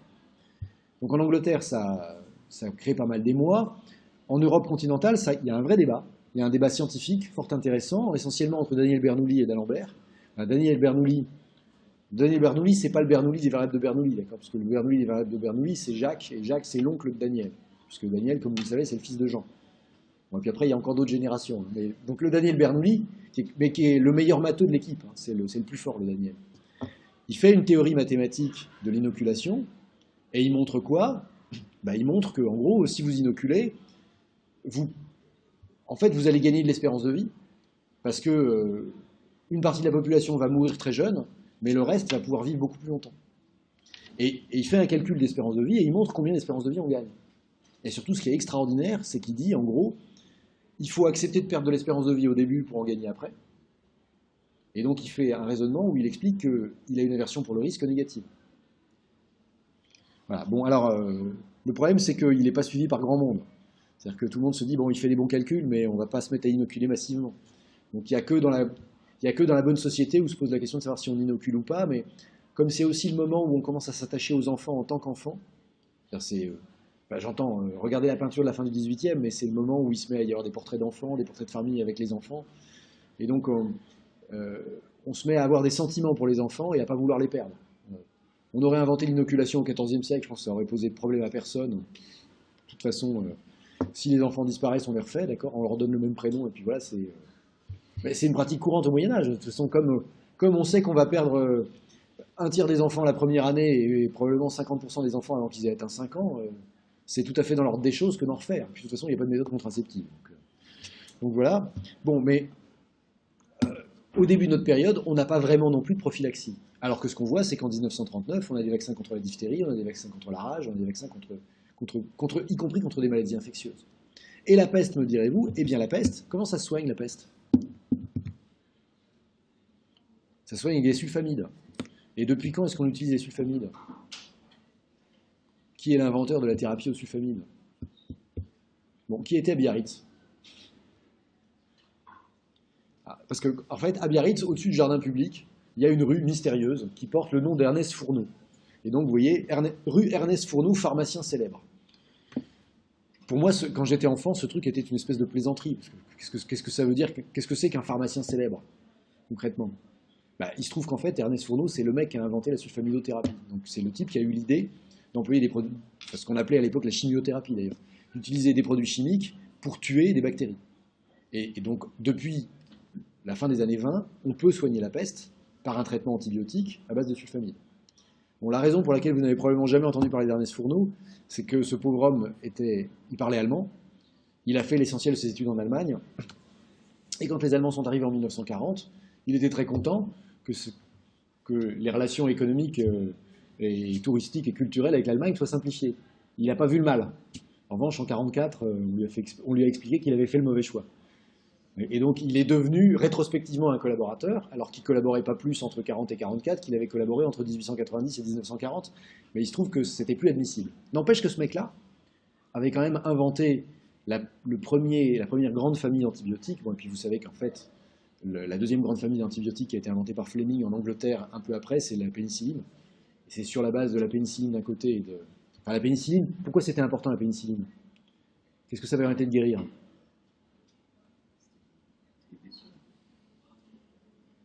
Oui, mais quelle est la maladie parce que bon, la peste, c'est devenu anecdotique au 19e, justement grâce à l'hygiène. Quelle est la maladie que l'hygiène ne suffit pas à... Pardon? Alors, le problème de la grippe, c'est qu'il n'y a aucun antibiotique qui fonctionne parce que c'est un virus. La grande maladie infectieuse de la fin du 19e, de quoi la dame aux camélias meurt-elle? Voilà, c'est la tuberculose. Or, la pénicilline, c'est la tuberculose. Ça permet de soigner la tuberculose. Et la pénicilline, c'est 1937. Donc vous voyez que ce qui est intéressant, c'est qu'en fait, ce qu'on va voir dans la période qui nous intéresse, c'est pas une transformation radicale de la démographie, mais c'est qu'on met en place les bases qui vont en fait nous amener d'un régime démographique où il n'y a pas d'hygiène, il n'y a pas de prophylaxie, il n'y a pas de cure. Donc la médecine, c'est zéro, quoi. Ça, c'est 1750. 1939, il y a de l'hygiène depuis 1850. On a compris qu'il fallait des infections systématiques. On sait ce que c'est que les germes pathogènes, on sait ce que c'est que les micro-organismes, on les observe au microscope, donc on sait qu'il faut les tuer. 2, on a de la prophylaxie, c'est-à-dire on a des vaccins. Et en 1939, on a déjà développé l'essentiel des vaccins. Et l'essentiel des techniques vaccinales. Alors, le premier vaccin, le vaccin contre la variole, la vaccine radinia, c'est Jenner. Mais le grand développement des vaccins, c'est Pasteur. Et donc, c'est les années 1860-1900. Et 3, en 1939, de fait, on a déjà les antibiotiques, même s'ils n'ont pas encore commencé à être utilisés. Donc, va se mettre en place, à la suite de la période qui nous intéresse, un régime de mortalité complètement différent, où de fait, il n'y a plus de maladies infectieuses dans nos sociétés. Les maladies infectieuses, il y a des formes de tuberculose résistantes à la pénicilline et aux dérivés de pénicilline, que sont la cyclosporine, etc. Mais c'est devenu anecdotique, c'est-à-dire que le problème des maladies infectieuses, à votre génération, enfin à notre époque, c'est les toxicomanes, c'est essentiellement les toxicomanes, c'est-à-dire les gens qui ont des conduites à risque et pathologiques. Mais sinon, les maladies infectieuses sont quasiment éliminées. Et la raison pour laquelle les gens meurent, à part les accidents de la route, c'est les maladies cardiovasculaires et les cancers. Ça, c'est les maladies d'usure. C'est en fait, maintenant, on meurt tous de vivre trop longtemps. Mais c'est ridicule dit comme ça, mais c'est quand même un changement fondamental par rapport à une époque où, on l'a vu, la moitié de la population mourait avant 5 ans. D'accord ? Et donc, ce qu'on voit se développer dans notre période, c'est une démographie où, en fait, petit à petit, la proportion des gens qui accèdent à des âges élevés augmente. Et donc, la courbe de mortalité va se déplacer vers le haut. Alors, on ne voit pas le terme de ce processus-là dans notre période. Mais on le voit pratiquement à la nôtre. C'est-à-dire que de fait, aujourd'hui, le problème, c'est que la courbe de mortalité, elle est que tout le monde arrive à 80 ans. À peu de choses près. Et donc aujourd'hui, si on veut que l'espérance de vie continue à augmenter, il ne suffit plus d'augmenter l'accès à la médecine. Ça s'est fait en France, en gros, c'est... Alors, on va voir quand c'est fait, mais en gros, en fait, on va considérer en France que c'est fait. Maintenant, le sujet, qui est complètement différent, c'est que si on veut que l'espérance de vie continue d'augmenter, il faut augmenter l'âge au décès. Alors ça, on ne sait pas si on est capable d'augmenter l'âge du décès ultime. Alors là, il y a 2 parenthèses amusantes. Enfin, une vraiment amusante, c'est l'histoire de Jeanne Calment. Vous avez entendu la polémique sur Jeanne Calment pendant les vacances de Noël. Donc vous n'avez pas entendu ça? Bon, alors, en fait, la question de l'âge ultime au décès, c'est aujourd'hui, pour que l'espérance de vie puisse continuer à progresser, il faut que l'âge au décès augmente. Il faut pas seulement que tout le monde vive plus longtemps, mais il faut surtout que... Enfin, il ne faut pas seulement que tout le monde vive jusqu'à 80 ans, il faut que tout le monde vive jusqu'à 90 ou 95 ou 100. Bon. Donc Jeanne Calment, ça a été pendant longtemps, elle a été considérée comme la doyenne de l'humanité, parce qu'il y avait une femme en France qui aurait vécu jusqu'à 123 ans et qui serait morte dans les années 95. Bon, 96, je ne sais plus exactement. En fait, tous les assureurs savent depuis longtemps que cette histoire est une entourloupe complète. Pourquoi? Parce que, alors, ce qu'on sait, c'est que Jeanne Calment avait vendu son appartement en viager à un notaire, et que le notaire à qui elle l'a vendu est mort avant elle. Et donc on se dit, ah oui, elle avait la vie dure. Et alors, chose extraordinaire, Jeanne Calment, à 123 ans, continuait de boire un verre de Porto et de fumer une clope tous les jours. Et alors, c'est devenu une cause nationale, puisque la France avait la doyenne de l'humanité. Et donc, c'est en France qu'on vit le mieux, parce qu'on fume, on boit, et on vit plus longtemps que les autres. C'est dire comme on est malin, bien sûr. Et en plus, on entube les notaires. Donc tout va bien. Bon, en fait, les assureurs savaient depuis longtemps que ce truc était une entourloupe. Pourquoi? Parce qu'elle avait un deuxième viager. C'est qu'elle avait souscrit une rente viagère auprès de la Caisse nationale de prévoyance. Et ça faisait longtemps que les commissaires contrôleurs des assurances, en contrôlant les comptes de la CNP, ils avaient remarqué qu'il y avait une grosse anomalie, qui était qu'il y avait une nana qui avait plus de 100 ans, et que c'était impossible. Et donc, quand il y a un commissaire contrôleur qui a fini par faire remonter le truc à la commission de contrôle des assurances, là, enfin plutôt par saisir la commission de contrôle en disant qu'est-ce qu'on fait, parce que manifestement c'est une arnaque à l'assurance. Là, c'est le ministre des Finances qui a dit on ne touche pas à ça, nous avons la doyenne de l'humanité, et la doyenne de l'humanité c'est sacré. Donc la Caisse nationale de prévoyance va continuer à lui payer une rente viagère. Bon, mais pourquoi on savait que l'histoire de Jeanne Calment ça tenait pas la route? Tout simplement parce que, vous avez vu, là, le doyen de l'humanité vient de mourir au Japon, la semaine dernière, il avait 113 ans. On a des super centenaires, c'est-à-dire des gens qui ont vécu plus de 110, qui ont vécu 113, 114. Bon, en fait, au-delà de 114, on pense surtout que c'est des problèmes d'état civil qui font qu'on a pu donner 115 ou 116 ans à des gens. En revanche, personne au-dessus de 117. Et notre Jeanne Calment, elle est tellement forte que, alors que personne n'a vécu 118 ans, ni 119, ni 120, ni 121, ni 122, elle a vécu 123. C'est dire quand même que nous, les Français, on est vraiment vachement plus malins que les autres. Parce que, bon, vous n'avez pas besoin d'avoir fait beaucoup de statistiques pour voir qu'une distribution de proba continue, quand elle s'arrête, elle s'arrête. Il n'y a pas un point aberrant qui va être 5 ans après tout le monde. Bon, et donc, il y avait un argument statistique fort pour dire qu'il devait y avoir un problème. Et le problème, il était très simple, il était qu'en fait, Jeanne Calment, c'était sa fille, que Jeanne Calment, elle savait que sa mère avait une rente viagère, en plus de sa retraite. Quand sa mère est morte, eh ben, elle a déclaré ça proprement à elle. Elle a pris les vêtements de sa mère, et elle a été s'enterrer, enfin, enterrer le cercueil dans lequel elle était aux yeux de l'état civil, et elle a pris l'identité de sa mère pour récupérer la retraite, la rente de la Caisse nationale de prévoyance et la rente du notaire. Voilà, et la plaisanterie a duré 60 ans. Bon, alors, donc, les commissaires contrôleurs des assurances avaient repéré le truc, c'est écrit en toutes lettres dans un certain nombre de livres sur l'assurance, je vous fournirai la référence si vous voulez. Mais la polémique est ressortie parce que les Russes, qui eux-mêmes ont des super centenaires et qui voudraient avoir le doyen de l'humanité, il y a un démographe russe qui a écrit un article avant les vacances de Noël pour expliquer que l'histoire de Jeanne Calment, c'était de l'arnaque. Et donc s'est posé la question de savoir si on allait exhumer Jeanne Calment, etc. Il n'y a rien exhumé du tout. C'est juste impossible qu'elle ait vécu 123 ans. Donc, fin de la plaisanterie. Mais là où cette affaire a quand même du sens, c'est donc pour illustrer le changement de régime démographique où nous sommes maintenant, puisque nous sommes arrivés au terme du processus qui a été initié pendant la période qui nous intéresse. Pendant la période 1750-1739, ce qu'on voit, c'est une remontée de la courbe de mortalité sous l'effet conjugué de l'hygiène, la prophylaxie et les soins. Aujourd'hui, ça, tout le monde en bénéficie. Pourquoi tout le monde en bénéficie? Parce que, alors, autre truc qui est amusant, c'est si vous écoutez, si vous faites une interview d'un Français quelconque et vous lui demandez comment ça va, bon, il va vous dire qu'il va très mal, que ça allait mieux l'année dernière, que ça allait mieux encore l'année avant, et avec un peu de chance, il va vous dire que du temps de Louis XIV, c'était parfait. D'accord.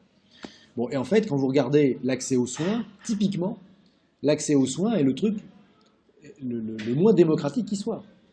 Parce que l'accès universel aux soins en France, bien qu'en 1945, on ait proclamé une sécurité sociale universelle, c'était une sécurité sociale pour les salariés. Les non-salariés n'avaient pas accès à la sécurité sociale, Et en 1945, en France, il y a beaucoup de non-salariés, puisqu'il n'y a que 40% de la population active qui est salariée.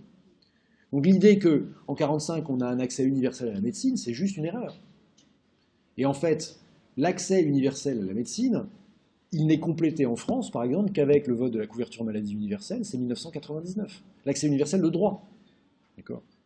C'est-à-dire qu'avant 1999, il n'y a pas d'accès universel de droit. Et c'est pas parce qu'il y a un accès universel de droit qu'il y a un accès universel de fait, parce que si vous regardez l'usage des équipements de santé ou simplement les visites chez le médecin en fonction des catégories socio-professionnelles, il va de soi que les pauvres consultent moins que les riches. Mais ils consultent quand même beaucoup plus qu'ils ne consultaient il y a 20 ans ou 40 ans. Mais de toute façon, si on veut arriver à un accroissement de l'espérance de vie pour tout le monde, il faut que tout le monde consulte. Et justement, c'est ce processus qui est en train de se terminer. Il est devenu techniquement possible pendant la période qui nous intéresse, puisque c'est à la fin de la période qui nous intéresse qu'on met au point les premiers antibiotiques, mais la généralisation de l'utilisation des antibiotiques, ça a pris un siècle pratiquement, enfin en Europe. Je ne parle pas encore de l'Afrique, d'accord ? Bon, donc de fait, notre période, c'est une période de divergence. Pourquoi ? Parce que se mettent en place des mécanismes qui rendent évidente la différence entre les régions. Et donc si on regarde effectivement l'espérance de vie, qu'est-ce qu'on a ?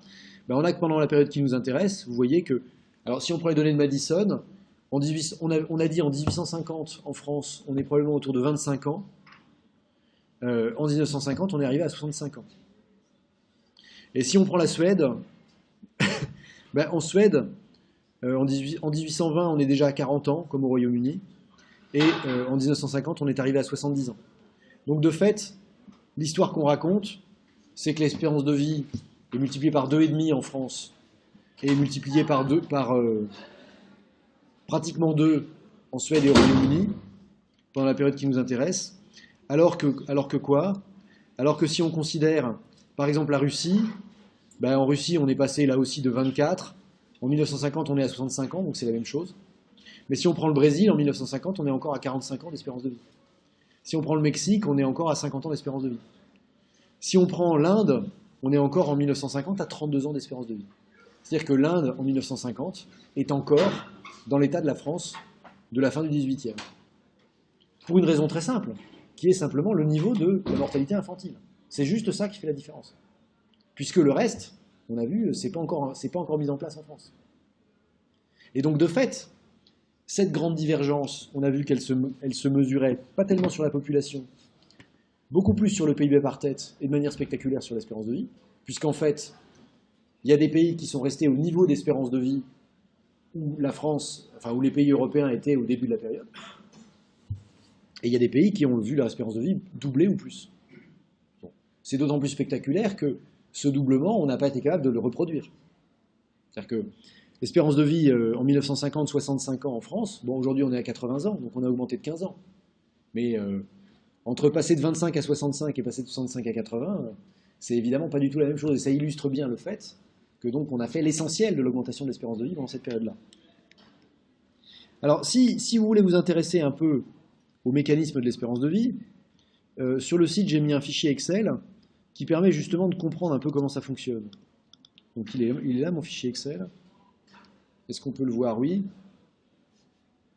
Alors comment est-ce qu'il marche? En fait, là vous avez une table de survie, d'accord? Une table de survie, c'est quoi? C'est le nombre de survivants par âge. Et comment est-ce qu'on manipule le nombre de survivants par âge? En fait, il y a quelques curseurs. Il y a 4 curseurs, d'accord? Il y a un premier curseur qui décrit la mortalité infantile, donc dans la première année. Ça, c'est un taux. Il y a un deuxième curseur qui décrit la mortalité juvénile, c'est-à-dire entre 1 an et 5 ans. Et puis ensuite, il y a en fait un curseur qui va décrire la mortalité entre 6 ans et 80 ans, et puis un dernier curseur qui va définir le taux de mortalité au-delà de 80 ans. Donc en fait, on a 4 taux. Donc on a un truc extrêmement grossier. Mais c'est juste pour vous dire que, vous voyez, si vous agissez juste sur la mortalité périnatale, donc vous êtes Semmelweis, vous divisez par 3 le taux de mortalité périnatale. Au lieu que ce soit 30%, vous tombez à 10%. Qu'est-ce qui va se passer juste en passant à 10%? Pardon, là je suis à 7.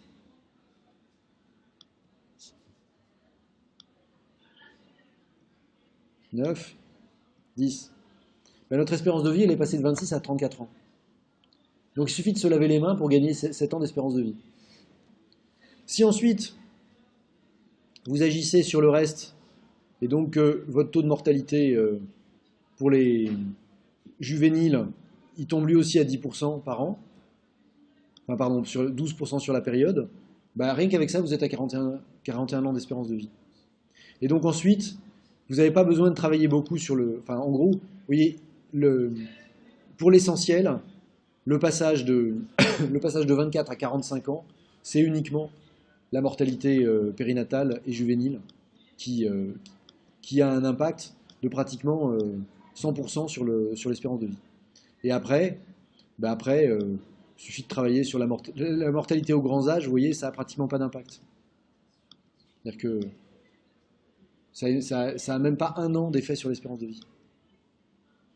Pardon. Là, en revanche, la mortalité dans le reste de la population, entre 10 et 80 ans, ça peut quand même avoir un impact.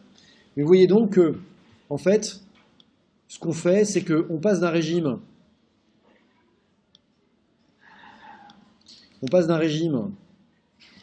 où la mortalité est forte à tous les âges, et donc elle se traduit par une courbe de survie qui baisse rapidement, à un régime où la courbe de survie baisserait pas rapidement, ce serait un régime où elle serait plate, pratiquement, pendant toute la période.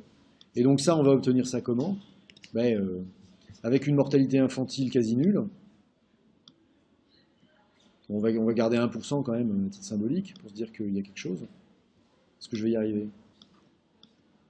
Bon, pour des raisons de communauté, je vais mettre 0 ici, 0 ici, 0 ici, et pas loin de 0 ici. Et voilà, et là j'arrive au régime qui est pas tout à fait le nôtre, mais pas loin. Nous, ce qui change, c'est qu'on a un petit peu de mortalité ici. Voilà. Et ça, c'est notre régime démographique. Ça, c'est le régime démographique des femmes en France. Voilà. Donc nous, ce qu'on voit, c'est que si on veut vivre encore plus longtemps, la seule solution, ça va être de vivre plus longtemps que Jeanne Calment. C'est-à-dire, de fait, d'augmenter l'âge ultime au décès. Or ça, revenons à notre époque, ça, on ne sait absolument pas si ça va être possible. Et on n'est absolument pas capable de voir dans les tendances démographiques récentes si oui ou non, il y a une augmentation massive, enfin une augmentation significative de l'âge au décès, l'âge maximum au décès. Pour l'instant, tout ce qu'on a fait, donc, c'est de normaliser en fait la courbe de survie, en poussant tout le monde en faisant que la courbe de survie elle s'approche de 1, elle soit pratiquement plate. Mais en revanche, pour la suite, ce qu'il faut, c'est qu'on puisse continuer au-delà d'âges plus élevés. Et ça, on n'a aucune intuition de la possibilité de ça. On se le dit, c'est pas de l'histoire, et c'est surtout pas l'histoire qu'on doit étudier, enfin, qu'on va étudier. Mais nous, ce qu'on va étudier, vous avez compris, c'est l'histoire d'une divergence. Quand je dis divergence, manifestement, on a vu que c'est pas en termes de population, puisque le taux de croissance de la population en Europe, il a absolument rien de remarquable. C'est un peu en termes de taux de croissance du PIB par tête, mais il faut se souvenir que pendant la période qui nous intéresse, finalement, le taux de croissance du PIB par tête, il est surtout fort dans les dragons européens, parce qu'en Europe de l'Ouest, on progresse au même taux que l'Europe de l'Est ou que l'Amérique latine, il n'y a rien de remarquable. Si bien que, rendu en 1939, on pourrait se dire que toute l'Europe et toute l'Amérique latine est à égalité. Et ça, c'est quelque chose de très profond. Hein. C'est-à-dire que, quand je vous dis, on pourrait se dire que, de fait, quand la crise de 29 commence à sévir en Argentine et au Brésil, par exemple, c'est un... Bon, vous savez qu'elle est extrêmement... La crise de 29 est extrêmement violente dans ces pays neufs. La question, c'est de savoir si ça marque ou non un coup d'arrêt à leur croissance. Parce qu'on avait le sentiment que l'Argentine et le Brésil c'était des pays européens, quoi, que c'était comme les États-Unis. Alors, ils étaient partis un peu plus tard, donc ils étaient un peu en retard. Mais on avait le sentiment qu'ils allaient devenir les États-Unis de la fin du XXe siècle. Bon, le moins qu'on puisse dire de l'Argentine, c'est que ce n'est pas le cas. Mais donc, ce n'était pas du tout une illusion de le penser.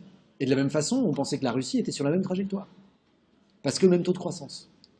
Donc, la divergence entre 1750 et 1939, du point de vue de la croissance, elle est entre les endroits où il y a des Européens et les endroits où il n'y en a pas. Parce qu'on a vu, taux de croissance de la Chine sur 1000 ans, 0. Taux de croissance de l'Inde sur 1000 ans, 0. Et la deuxième divergence, c'est du point de vue démographique, et donc du point de vue de l'espérance de vie. Parce que en 1939, les Européens sont à l'aube de connaître un régime démographique nouveau, c'est-à-dire de faire reculer la mortalité sur tous les tableaux et à tous les âges, à tel point que, même si ça ne se traduit pas encore complètement dans les statistiques d'espérance de vie, on est en train d'aller vers un régime de mortalité où on meurt plus que d'avoir vécu trop longtemps. Et pas de tout un tas d'autres causes. Alors, je vous passe, mais c'est un moment particulièrement délicieux de l'histoire médiévale, quand on vous explique que... Parce que moi, il se trouve que j'ai fait des études d'histoire. En plus des études, je suis économiste, mais j'ai quand même fait des études d'histoire, mais je me souviens de mon prof de médiéval, qui c'était pas ici, c'était dans l'Amphilofère à la Sorbonne, qui racontait qu'il avait vidé des fosses communes à la fin des années 50 en Allemagne pour savoir les causes de la mort des gens au Moyen-Âge. Et donc, en particulier, il y avait tout un tas d'estropiés, dont des gens qui avaient eu le crâne coupé, soit mordu par un animal, soit coupé par une arme, et qu'on savait qu'ils avaient vécu pendant longtemps avec le crâne sectionné, puisque l'os avait bourgeonné autour de la blessure. Donc, cette espèce de régime de mortalité monstrueux, qui est en fait constant depuis la préhistoire. C'est-à-dire que, depuis la préhistoire, les hommes et les femmes étaient vulnérables aux bêtes sauvages, aux bagarres entre eux, aux maladies infectieuses, et à la faim. Bon, tout ça, c'est fini. Hein. Et c'est fini à tel point que maintenant, ça paraît scandaleux qu'on meure avant 80 ans. Et nous sommes, du point de vue de notre relation à la vie, et c'est ça qui est premier, je veux dire, c'est ça qui est presque plus important que le pays de Vartet. Ce qui a changé, fondamentalement, c'est les attentes qu'on a vis-à-vis de la vie. C'est-à-dire qu'on attend tous de vivre au moins 70 ans. Et mourir avant, ce serait une injustice monstrueuse. Alors que se dire que c'est normal de vivre 80 ans en 1750, ça s'appelle être fou. Voilà. Donc pour ça, les attentes qu'on a par rapport à la vie qu'on va mener, c'est complètement changé. Et pas seulement en termes de carrière ou en termes de consommation, mais d'abord tout simplement en termes de vie. Je vous en souhaite une belle. Merci de votre attention et à la semaine prochaine.